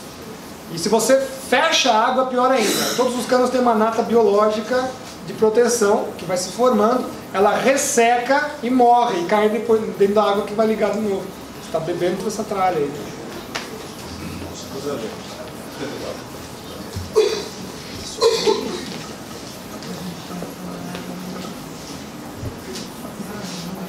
Oi, eu queria saber como que são feitas essas medições de nível de oceano, temperatura e nível de gás carbono no ar de 10 mil, milhões de anos atrás. É só isso que eu queria saber, porque eu não faço ideia. Só pode falar só um pouco mais alto. Tem vários tipos de processos, tá? Você tem de testemunhos de pântano, de extrato de rocha, de testemunhos de gelo, tá? Na Antártida você chega até 800 mil anos para trás. Só que aí também tem uma divergência nos cientistas quanto aos testemunhos de gelo, que é a prática de como fazer aquele gelo liberar as bolinhas de atmosfera que estão lá dentro aprisionadas. Eles já perceberam que se você triturar o gelo, se você fervê-lo ou se você deixar derreter, dá diferença nas amostras também. Tá? Então são sempre aproximações. Em geral, as de rocha são as melhores, tá? De rochas sedimentares, inclusive. Mas você sempre faz várias comparações. Você nunca pega uma única série. Por exemplo, dendroclimatologia, muito menos 7 árvores. Né? Isso é do gás carbônico. O gás carbônico e de outros. No gelo você consegue tirar 200 parâmetros. Bastante coisa. Nível do oceano também ele vai marcando nas rochas, tá? Então também tem uma parte sedimentar. Aqui no Brasil tem aquele chamado sambaquis, né, chamados chalmons, tem no mundo inteiro, na verdade, que você vê que os coletores pegavam conchinhas e jogavam lá tal, e ficou. Então tem várias formas de você registrar isso. Tá? Tem muita discussão também na geologia das teorias. Tectônica de placas é uma das teorias, não pode esquecer disso, tá? De seu erguimento. Nível médio do mar, há bastante controvérsia, porque você está medindo um negócio que as coisas estão se mexendo, tá? Então, às vezes, no leito do oceano sobe, a água sobe também. Sol, lua, tudo. Então, é uma combinação muito grande. Os satélites fazem sondagens através de radar, então são centenas de milhares de medições. Então, você falar que tem um nível médio planetário é uma abstração muito grande. O Macaulay, que é um oceanógrafo muito famoso, já falecido, infelizmente, esse está no céu, ele tinha uma expressão que falava assim: a última coisa que o mar tem é nível. É muito bom, porque na hora ele pegava pontos anfidrômetros e falava assim: meu, o mar aqui não mexe no planeta. Fica assim, ó. A era glacial de novo, tá aqui parado. Só o El Ninho, você ter uma noção, mexe meio metro o mar. Aí os caras vêm falar que o mar subiu 20 centímetros. Então, cala a boca. Entenderam? Por que não faz, não dá alarde? Não dá alarde. Porque o El Niño faz meio metro, assim. Qual que é a relação da datação de carbono 14 com os dados climáticos, tanto antigos como recentes? Isso também é uma outra controvérsia gigantesca, porque fica lá, mas esse CO2 é mais recente, mas não, mas raio cósmico pode... Eles dizem que assim, eles levam em consideração que esse carbono 14, que geralmente o carbono estável ele é 12. Eles levam em consideração que a radiação de fora pegou e bateu no nitrogênio que tem na atmosfera, se converteu em carbono 14, foi absorvido pelos seres vivos, pelas plantas, e daí você consegue datar a idade. Só que assim, eles ignoram também que o carbono ele pode surgir de decaimento radioativo de material. E quando você pega nas camadas inferiores da Terra, você tem muito material radioativo. Inclusive o petróleo tem muito material radioativo contido. E o carbono 14 e 12, eles podem ser decaimento radioativo também. Você pode ver também uma coisa, onde tem zonas que tem florestas muito densas, você tem uma ocorrência de tório e de urânio absurdamente alta. Então você tem uma relação muito grande do próprio carbono que pode estar sendo gerado de baixo. Eles ignoram completamente a parte de baixo do solo, as reações que estão tendo lá embaixo, e trazem só lá em cima de radiação. Eles trabalham metade do clima com dados provisórios e tiram conclusões assim... Totalmente, você não tem a pergunta que ele está falando é interessante. Por exemplo, o pré-cambriano, que a gente sabe que teve muito mais CO2, é por medição absoluta, que é de urânio e tório, que é muito mais confiável do que a de carbono, que ela varia muito. Então, na hora que você vai do urânio e tório, que aí você pega os estromatórios, você vê, peraí, cara, era 10 vezes CO2 e estava muito frio, então não casa. Você tem uma exatidão melhor nas medições de urânio e tório, e para carbono Carbono é complicado, você tem que ver muita variação. Quantos isótopos de carbono, quantos halógenos de carbono você tem diferentes em informação, não é muito complexo. Agora, eles escondem essa complexidade de todo mundo, né? Eles não falam. É igual o pessoal fala de nióbio. Aqui tem metade da tabela periódica, só nesse saquinho aqui. É meu, tá? Não vamos pegar não, que ele trouxe pra mim. Professor, antes de passar a pergunta aí pro pessoal, tem uma a fazer. A Câmara Municipal de São Paulo, lá pelo nosso vereador Antônio Donato, né, do melhor partido do Brasil, o Partido dos Trabalhadores, ele criou um projeto de lei para proibição de veículos em diesel rodar aqui em São Paulo a partir de 2020 alguma coisa, se não me engano a partir de 2023, por aí. Eles querem proibir a circulação de veículos movidos a diesel aqui na cidade de São Paulo. Eu queria saber do senhor se isso é um projeto viável, se isso é um projeto interessante, assim, toda essa colocação que o senhor expôs, e se é necessariamente isso que nós precisamos para o Brasil nesse momento. Vou te contar uma historinha aí para todos agora, vai se tornar pública. Esse cara vai ser o diabo, esse cidadão. Vai com o microfone ou sem? Não, pode falar logo, se quiser. Nós ainda estamos com a frota rodando motores a diesel de primeira e segunda geração. Os caras lá fora já estão na quinta. Absurdo. A Bosch, porque os franceses também estão com essa idiotice, não vai ter mais carro aqui. A Bosch fez assim, porque teve o escândalo Dieselgate, não sei se ficaram sabendo disso. A Volkswagen vai pagar zilhões de dólares, porque fez, de novo, a simulação de computador, né? O cara simula o motor do computador, viu, não sai, mas no mundo na prática saía pra caramba, né? Aí a Bosch falou, então tá. Alemão também é outro que você não pode pôr problema na mão dele que ele resolve. Vai fazer agora uma nova colocação que falou, só vai sair CO2, infelizmente eu vou aquecer o planeta. Mas como a gente sabe que é uma mentira, né?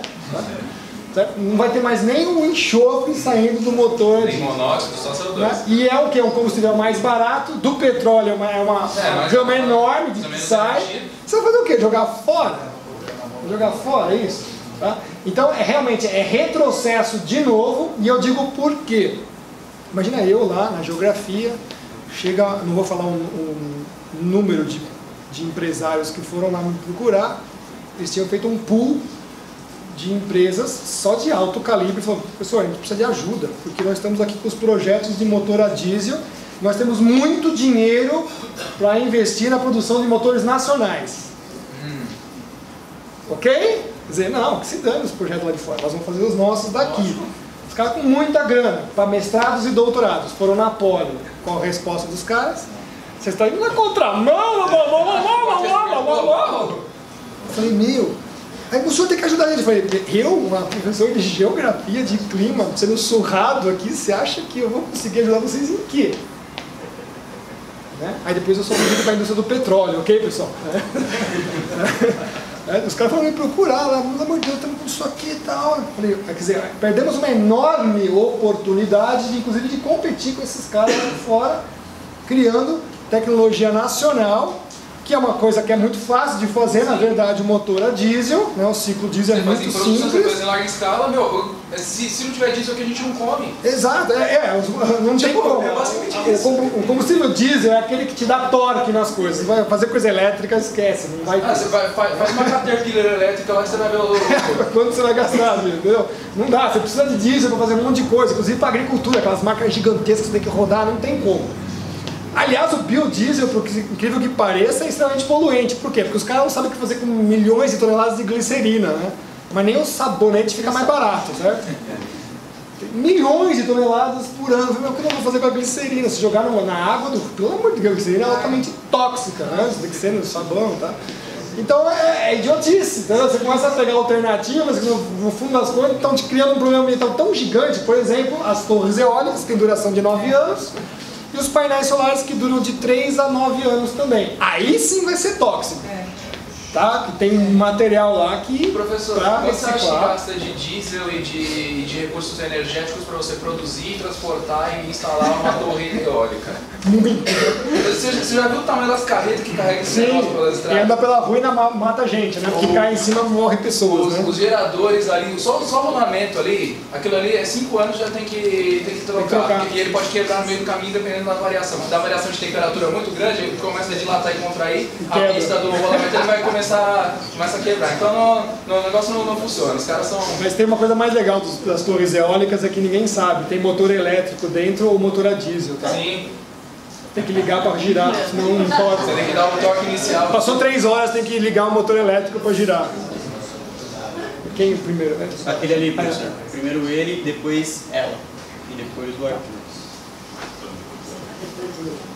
Você, depois ela. Primeiro eu queria parabenizar o senhor. Obrigado. Excelente processo. O pessoal de São Paulo tem uma iniciativa que vai ser aplaudida.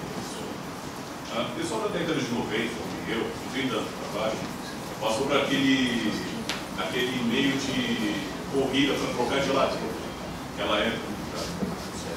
Nós passamos por aquele momento de que nossas mães, tias foram trocar geladeira porque tinha o famoso clorofluorcarbono que destruía a camada de ozônio. Se o professor puder explicar para a gente, eu queria saber como surgiu essa ideia da camada de ozônio do CFC, onde surgiu e se existe, como é feita a medição completa. Aqui tem um buraco aqui não tem, como é feito, por gentileza? Nossa, perfeito. Isso já seria uma outra palestra, mas vamos tentar resumir.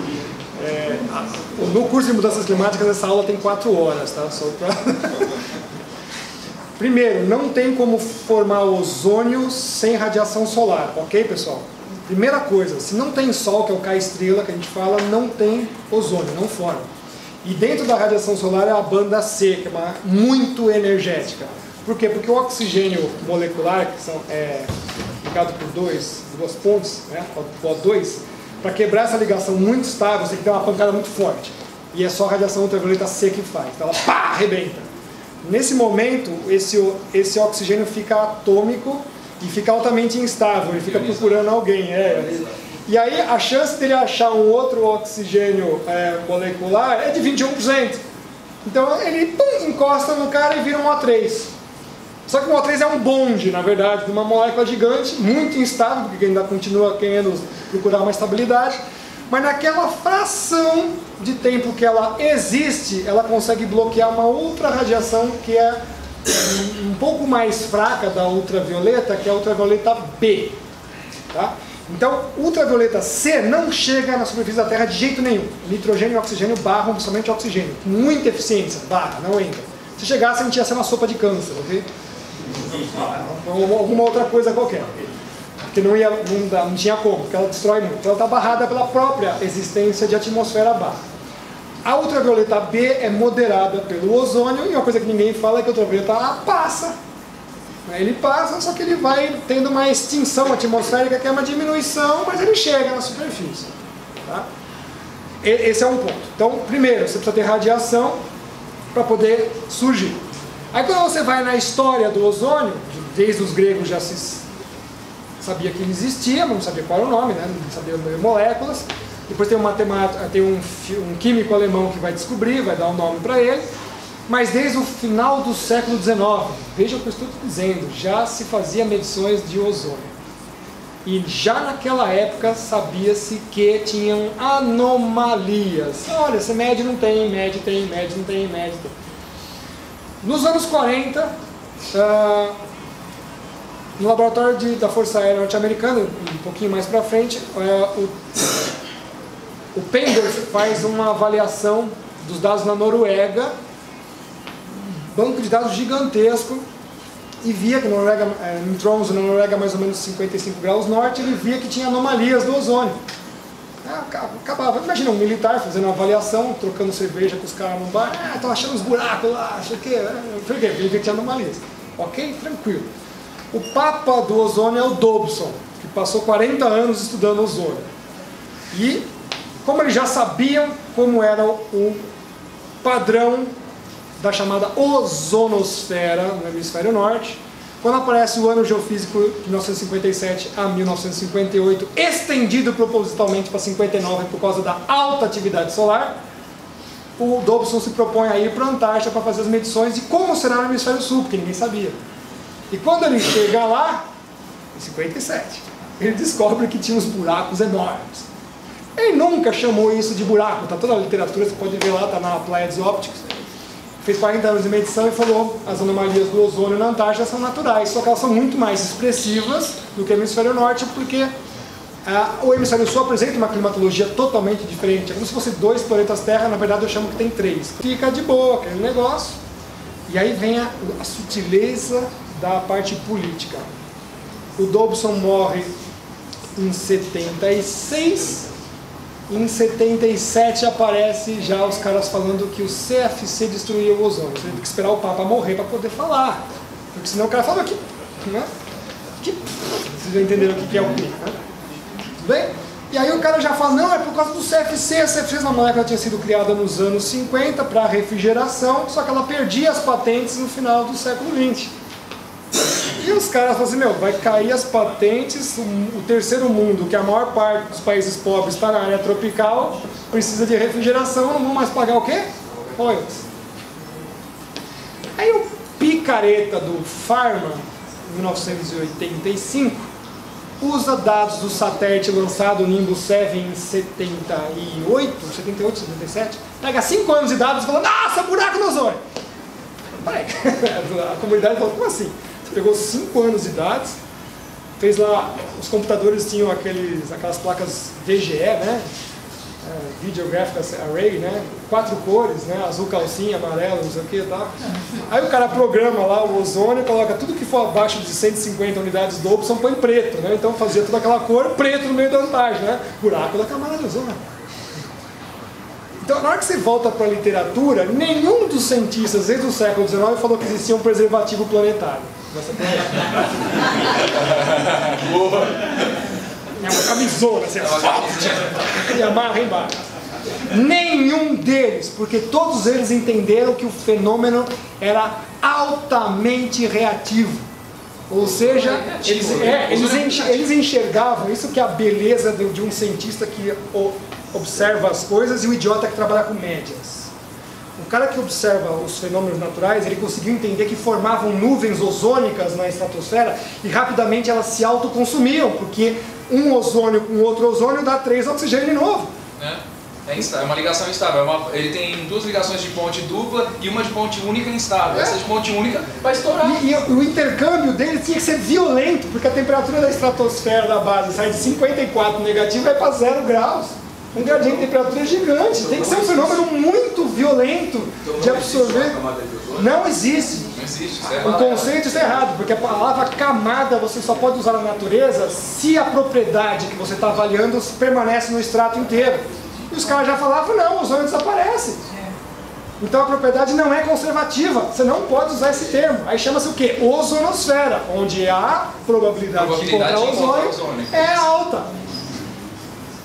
E o Tromsø já mostra isso, né? O ozônio varia 1000% de uma hora para outra. Sabe o que é 1000% numa variável da natureza variar, cara?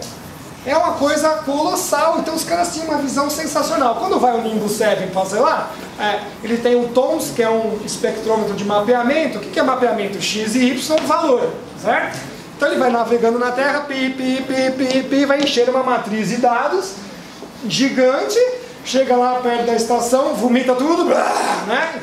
Passa de novo na Terra, vai vomitando. Lá nos computadores, aquelas fitas EBCDIC, né? Puxando, né? Com aquele game filme antigo de coisa rodando, né? Acho que eu estou mais velho do que os outros. Pouca gente entendeu. Tinha umas figuras, né? Tinha as de 2 polegadas, tinha as de 4 polegadas, né? Dados, né? Então ficava a antena de satélite, o satélite passava, vomitava tudo, né? Tinha que pegar tudo, a fita gravando, aí tinha que virar uma matriz matemática, aí vem outra matriz, vem outra matriz, vem outra matriz, é o que os caras fazem? De x e y mais ou menos, soma todos os valores da matriz, tira uma média e dá para criar um mapa. O que vai acontecer? Obviamente, um monte de leituras baixas vai ficar um valor baixo na média. E um monte de altas, alta. Você plota isso numa carta, buraco. O que significa nada. Não significa absolutamente nada. Com esses gráficos dá para provar que a Terra é quadrada. Dá, exatamente. Se você quiser provar, fala assim, eu vou provar que a Terra é quadrada. Então um quadrado é um cubo perfeito. Eu consigo provar.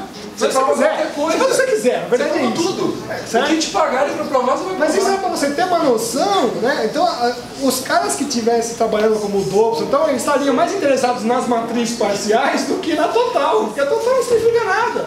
Você simplesmente mascarou o fenômeno. Você passou um trator em cima de todos aqueles picos. Olha, tá aqui, ó, o ozônio, buraco. E aí vem a pulo do gato. Cara, esse buraco aqui foi feito por causa dos CFCs. De onde que inspira essa associação? É tipo eu falar assim, amanhã o sol vai nascer porque eu existo. Não está longe. Se nascer, você fala assim, ó, nasceu, falei. Acertei. 100% certeza que amanhã o sol nasce e é porque eu existo. Certo? Como tem os caras falando, não, porque a Terra é não sei o que, não sei o que. Claro que é, os unicórnios azuis falaram que é. Certo? Então quando eu trago essas coisas pra vocês aqui, eu não vim doutrinar ninguém, vai atrás pra você ver. Vai atrás pra você ver. Tô há 15 anos fazendo isso. E tem outros caras no mundo inteiro. Então é assim. Né? Aí os caras falam, meu, mas tem CFC na Antártida? Aí vão procurar, não acha. Aí a Susan Solomon, que é uma programadora de computador, nunca fez trabalho de campo, manda a mulher fazer radiosondagem na Antártida. Ok? A mulher nunca saiu do laboratório, manda ela fazer. Inclusive ela ganhou agora, não sei como, o título de climatologista. Eles vão passando, vai ganhando diploma, não sei como. Agora ela é climatologista. Mas enfim, manda ela para a Antártida, na estação McMurdo, certo? Fazer lançamento de radiosondagens para tentar achar cloro na atmosfera. Só esqueceram de avisá-la que tinha o vulcão Erebus do lado. O vulcão Erebus está a cerca de 100 e alguns quilômetros, não, nem isso, acho que 50 quilômetros da estação. E elas lançam os balões na pluma do vulcão, ok? E o vulcão emite por dia 1.500 toneladas de ácido clorídrico e 400 toneladas de uma coisa muito saudável, ácido fluorídrico. É uma delícia, você enche o pulmão, você limpa tudo, certo? Até a tua alma limpa. Dá pra um gás sarinho isso daí, pra saber. Aí a mulher lança essa sonda ali, cara. O que ela vai encontrar? Cloro. Esse cloro é do CFC. Certo? Nunca se provou. Isso quem fala são os próprios diplomatas na época, em 1987, na hora que assinavam o Acordo de Montreal. E aí monta-se uma falácia que ficou. Agora saiu, faz 2 semanas, a matéria. Cientistas não sabem por que o buraco na camada de ozônio continua alto mesmo não tendo mais CFCs. Mas sempre teve. Acho que nem tinha. Tinha os macacos aqui, não tinha nem homem, tinha buraco no ozônio.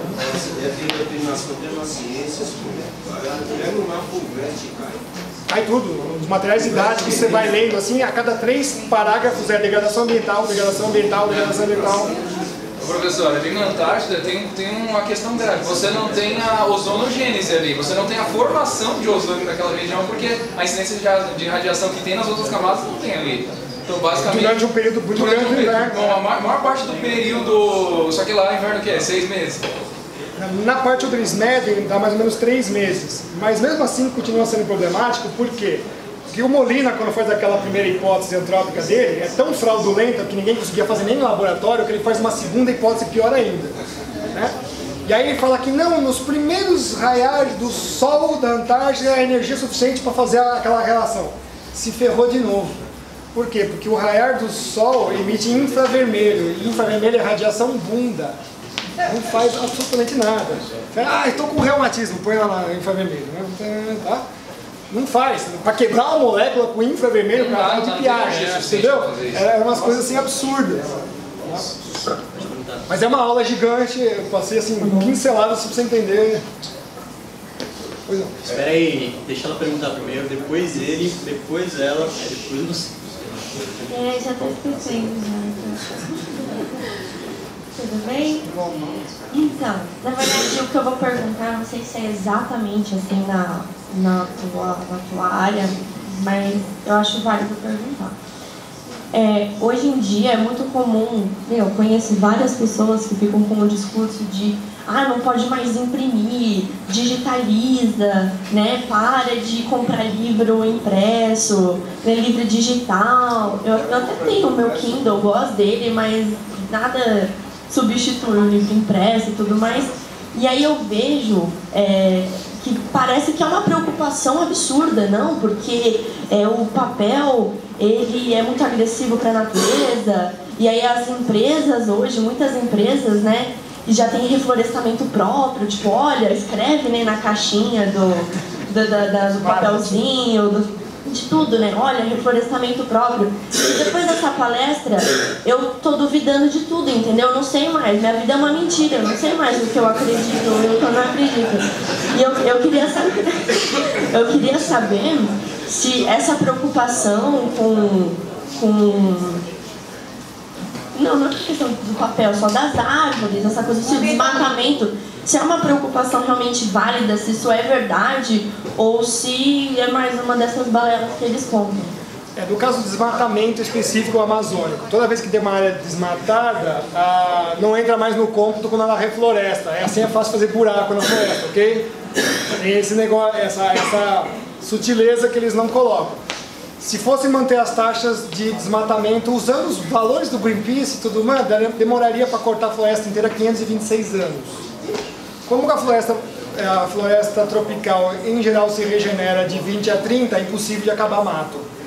Mesmo que pela lógica do sistema capitalista, por que eu vou ficar cortando floresta e ficar empilhando madeira? Você vai cortar porque você vai usar, né? Começa por aí. De novo, nós não vivemos no capitalismo do século XIX, ou pretéritos disso. Tipo, vou matar o bisão até o último, ganhei dinheiro e que se dane. Hoje não, os empresários querem fechar todo o ciclo produtivo, portanto, claro, eu vou plantar as minhas próprias árvores. Aliás, a gente é tão idiota que já vimos estar plantando várias árvores e madeiras nobres para estar ganhando muito dinheiro em cima disso. Porque com esse negócio, não, palmeirinha não pode cortar que demora 12 anos. Vocês estão há 35 falando essa conversa. Então já dava quantas safras de palmeira? De palmito, certo? Entendeu? Assim, a coisa assim, não. Está há 35 anos que eu lembro, né? Não tem mais, né? Porque começa na Raquel Castro em 62, né? Conta aí, vê quantos anos tem. Já teria ter floresta de palmeira dentro da sua casa, já querendo te pegar, né? Aliás, sempre falo isso, a estufa, os caras nem enchem de CO2 lá dentro, os vegetais ficaram poderosos, né? Se você abrir a estufa, o tomate te come. Comida! Tá? Então tem muito disso. Os caras acham, por exemplo, eu vejo assim, material didático. Não, porque a mineração é degradação do ambiente. Isso aqui. Você já foi numa mineração da Vale do Doce? Já foi numa mineração? Já como é pior, né? Tem que dar os cuidados ambientais que os caras têm. Você fala assim, meu, não tem no resto do mundo. Não tem no resto do mundo. Exato. Você pega da Vale lá, no Pará lá, meu, é tudo preservado. E assim, a mineração é um 1%. Coisinha minúscula. Uma coisinha minúscula dentro de uma área vegetal enorme. Os caras querem abrir buraco e ir pra baixo, tá tudo. O cara só tá interessado numa pequena área e acabou. Continuando assim, são dois pontos. Primeiro, queria que você comentasse um pouco sobre sua sobre se há perseguição, que ele comentou lá da universidade e tal. E o outro ponto, que é uma pergunta mesmo, assim, em relação à difusão da internet que a gente vê hoje, é que a justificativa deu voz a muita gente, ao mesmo tempo deu também, ao mesmo tempo que veio muita mentira, veio muita coisa que questiona o establishment, né? Digamos assim. E uma coisa que eu percebo bem claramente é que eles estão usando um termo chamado pós-verdade, estão, né, como argumento, assim, do tipo, as pessoas agora ninguém acredita em nada, que tudo, que cada um acredita na verdade que quer, etc. Como se isso fosse assim. Só que eu achei um ponto interessante que você comentou, que é sobre a epistemologia da ciência, que é a questão que tudo que você comentou aqui, eu tive alguns questionamentos também na minha mente sobre isso já faz tempo, é relacionado às premissas dos argumentos. Então o que acontece? Você tem N artigos, você vai comentar sobre o aquecimento global, não, mas está publicado na Nature e tal, você consegue, mas a premissa básica, que é o dado, como ele foi gerado, se você tiver um errinho lá no começo, você gera 500 dados que quiser. Isso serve para o modelo. Então, se você tem a assimilação de dados errados, ou se você parte de premissas erradas. Um exemplo bom foi que você deu que eu ia perguntar e você já tinha no seu slide. Eu conhecia o dado do CO2 e ia falar para você. Mas por que o dado do CO2 ele sobe? Você comentou sobre o que? A metodologia, que realmente é a questão fundamental. Então, é aquela história, variando as premissas, você prova tudo. Você prova, tanto, chega até um pouco da ciência, até meio da parte da humana, né? Que é um ramo de pensamento. Que você consegue provar que a Terra é plana, que a Terra é uma parábola, que a Terra é um... Então, assim, eu acho que o ponto fundamental é até como a gente pode sanar, eu sei que ninguém sabe, mas como a gente poderia até pensar mais, estudar isso e tentar elaborar um... Perfeito, já tem essa resposta para você, não é de hoje, tá? Mas perseguição tem sim, é óbvio, né? Cortaram meu salário 85%, eles acham que eu não trabalho, então beleza. Só que eu tenho 450 alunos, né? Não tenho 12, é bem diferente. Mas enfim, primeiro aspecto importante, aí eu tenho que ir para a filosofia. Tá? Essa coisa de pontos de vista da verdade é um lixo que nasceu no começo do século XX. A verdade é uma só. Tá? Então mudar esse aspecto transverdade, pós-verdade, parece aquelas coisas LGBT, não sei. Tá? Então é de propósito feito isso justamente para você evitar usar do pensamento filosófico, inclusive, essa é a minha opinião, um homem só é completo no trígono, filosofia, ciência e religião. E as três estão se policiando, inclusive. Porque senão você vê na história, o cara que tem as três completas é o cara que mais se dá bem. Por que eu vou dizer isso? Eu vou ficar só na filosofia e na ciência, não vou para a religião, porque não é o lugar apropriado. A filosofia, ela olha para a ciência e fala, o que você está fazendo? Tipo assim, o que você está fazendo? Prestem atenção nisso. Porque, esses caras estão todos errados? Pela visão científica, não. Por quê? Porque eles não têm ética. Porque ética é uma questão filosófica. Então, não é para dar meia-culpa para esses vagabundos aí. Estou gravando aqui, mas vocês são. Certo? Porque eu sou antiético porque eu estou falando isso para vocês. Estou falando para a câmera mesmo para ficar gravado. Eu sou antiético, eu que vou para a comissão de antiética, mas vocês são super éticos. É isso. Tá, então tá bom. Tá? Por quê? Quando você faz as premissas do envelopamento do pensamento científico. Então o que eu estou dizendo para vocês é que a mente humana, para pensar, é muito mais ampla. Existe um envelopinho do nosso pensamento que chama pensamento científico. Para que ele serve? Para pouquíssimas coisas. Para pouquíssimas coisas. E para usar esse envelopezinho do pensamento científico, você tem que passar por 4 premissas. Observação, descrição, levantamento da hipótese, corroboração numa teoria, e a quarta que esses caras não fazem, que é reorientação do pensamento científico. Aqui está a filosofia. Amigo, no passo 3, você tem certeza que você fez a coisa certa? Se fosse, aí o ético falando, eu acho que não. O que o 4 manda fazer? Volta para o 1. Você não observou direito. Que lá na meteorologia, tem a meteorologia sinóptica e a dinâmica, coisa que os professores nem sequer sonham que existe. Que é o que? A meteorologia sinóptica foi feita de sinus óptico, visão simultânea. Eu preciso olhar o todo para entender o que estão acontecendo, e aí eu vou para a meteorologia dinâmica descrever e teorizar em cima. O que acontece hoje? O erro epistemológico crasso. A meteorologia dinâmica manda a sinóptica fazer as coisas. Eu vi isso acontecer. Adapta a teoria à realidade. Exato. Não tem esse sentido. É um vetor só. É implicar. O que significa a coisa implica? É sai do A e vai para o B. Não tem volta. Não tem volta. Se você errou, tem que recomeçar o A. E isso a ciência praticamente perdeu. Por isso que eu falo. Matou, por isso que falta filosofia. Então, por isso. Não, a verdade é uma só. Quem diz é a filosofia. A verdade é uma só. Se você ainda não achou, né, é porque você está perdido nesse negócio. E as teorias são corroboradas, como o Popper fala. A ciência é calcada em lama. Por quê? A qualquer momento se desmorona. Por quê? Porque pode vir uma nova teoria. Por exemplo, na minha livre docência que os caras malograram dentro da USP, eu falei, sinto muito, a teoria frontal não serve mais. Não faz muito tempo que a constante de Hubble, né, foi reajustada 8%, e nossa, os caras estão preocupados, como tudo bem, isso tudo lá. Certo? Então tem vários. Isso faz parte da ciência, nós estamos pensando cientificamente. Agora, você quer usar a ciência para legitimar políticas públicas, aí você cai numa outra coisa que é, primeiro, para que serve a ciência? Alguém sabe me responder? Que serve a ciência? No caso seria para comprovar aquilo que se levanta, né? Alguém levanta uma tese e outra pessoa, ou para responder alguma coisa. Ela é bem mais difícil do que parece a explicação. A ciência serve como forma de emancipação humana. Ou seja, você olha o mundo natural e fala, meu Deus, estou ferrado. Você convencia um grego a entrar num barco com cânticos. Nós vamos ser heróis, não sei o quê, isso não funciona no Renascimento, no Iluminismo, não sei o quê. Você vai ter que enfrentar o oceano sabendo o que você está fazendo. Posição, latitude, longitude, não sei o quê, blá, blá, blá.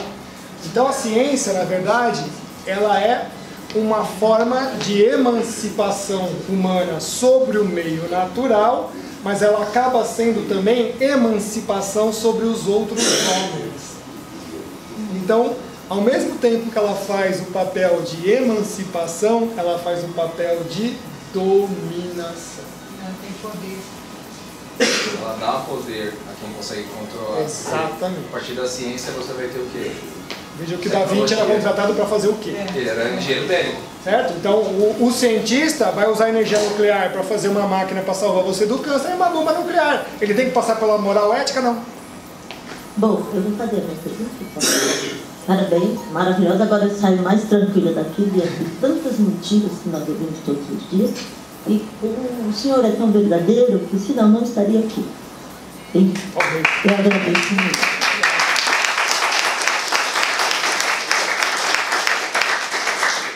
E a minha pergunta é o seguinte, sobre as SBRs, que a gente fica apavorado, que está derretendo, que vai acabar. Nossa, isso dá uma preocupação muito grande.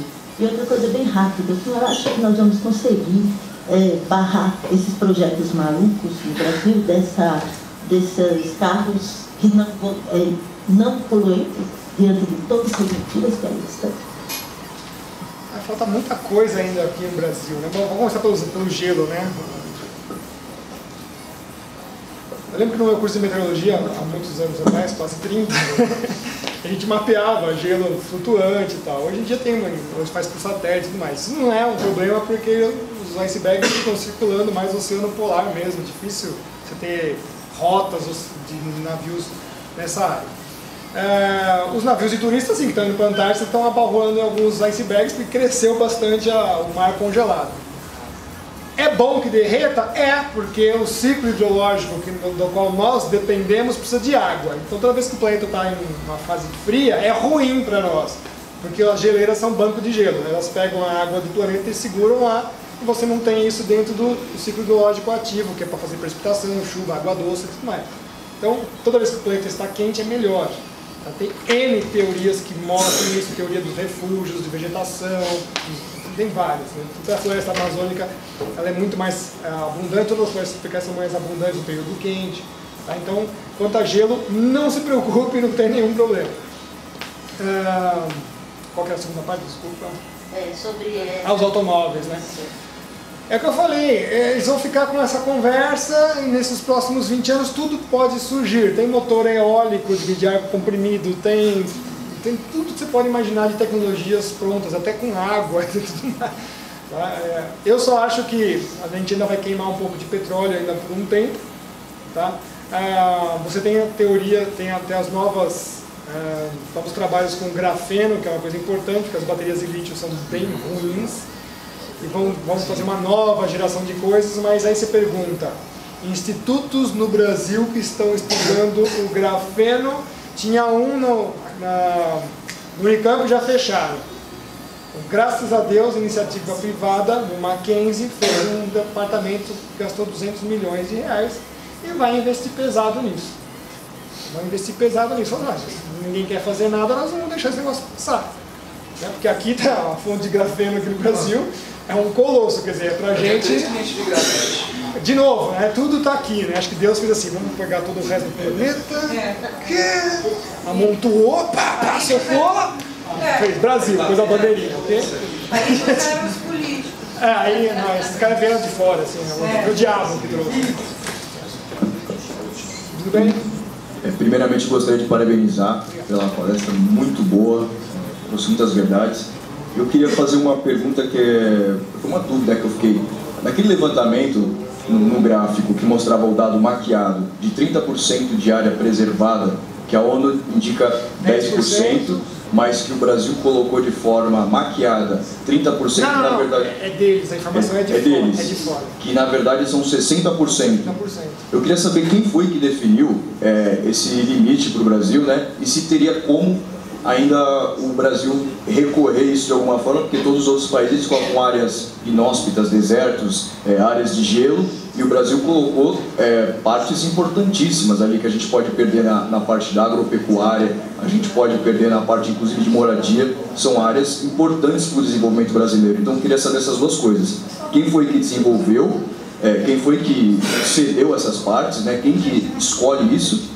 E se teria como retomar ou colocar ou diminuir esse número de maneira política mesmo, né?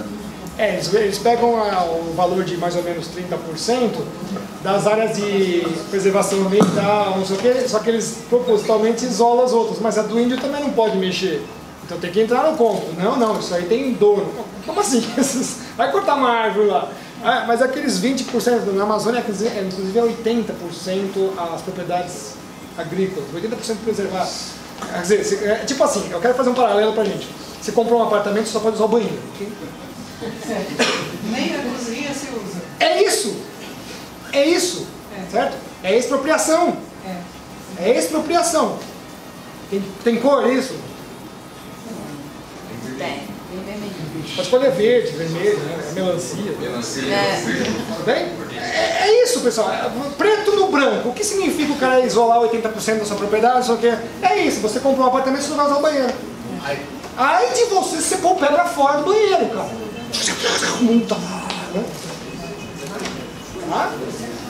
Só tem coisas perigosas. Nós temos um quarto poder aí, né, que vem com os termos de ajustes de conduta, que os caras inventam qualquer coisa e você tem que assinar o papel que você está condenado para não passar por processo.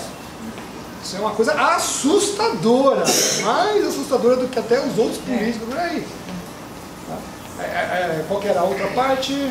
A dos valores. Então, o valor é isso, eles usam, aí você precisa ter um governo que não seja banarrabo, né? Mas você viu que não é o protagonista, cara, para isolar 80% do território brasileiro. Não, você passa fome daqui a pouco. Mas tem como reverter agora que foi feito? Se Deus quiser, outubro, né? Começa, né?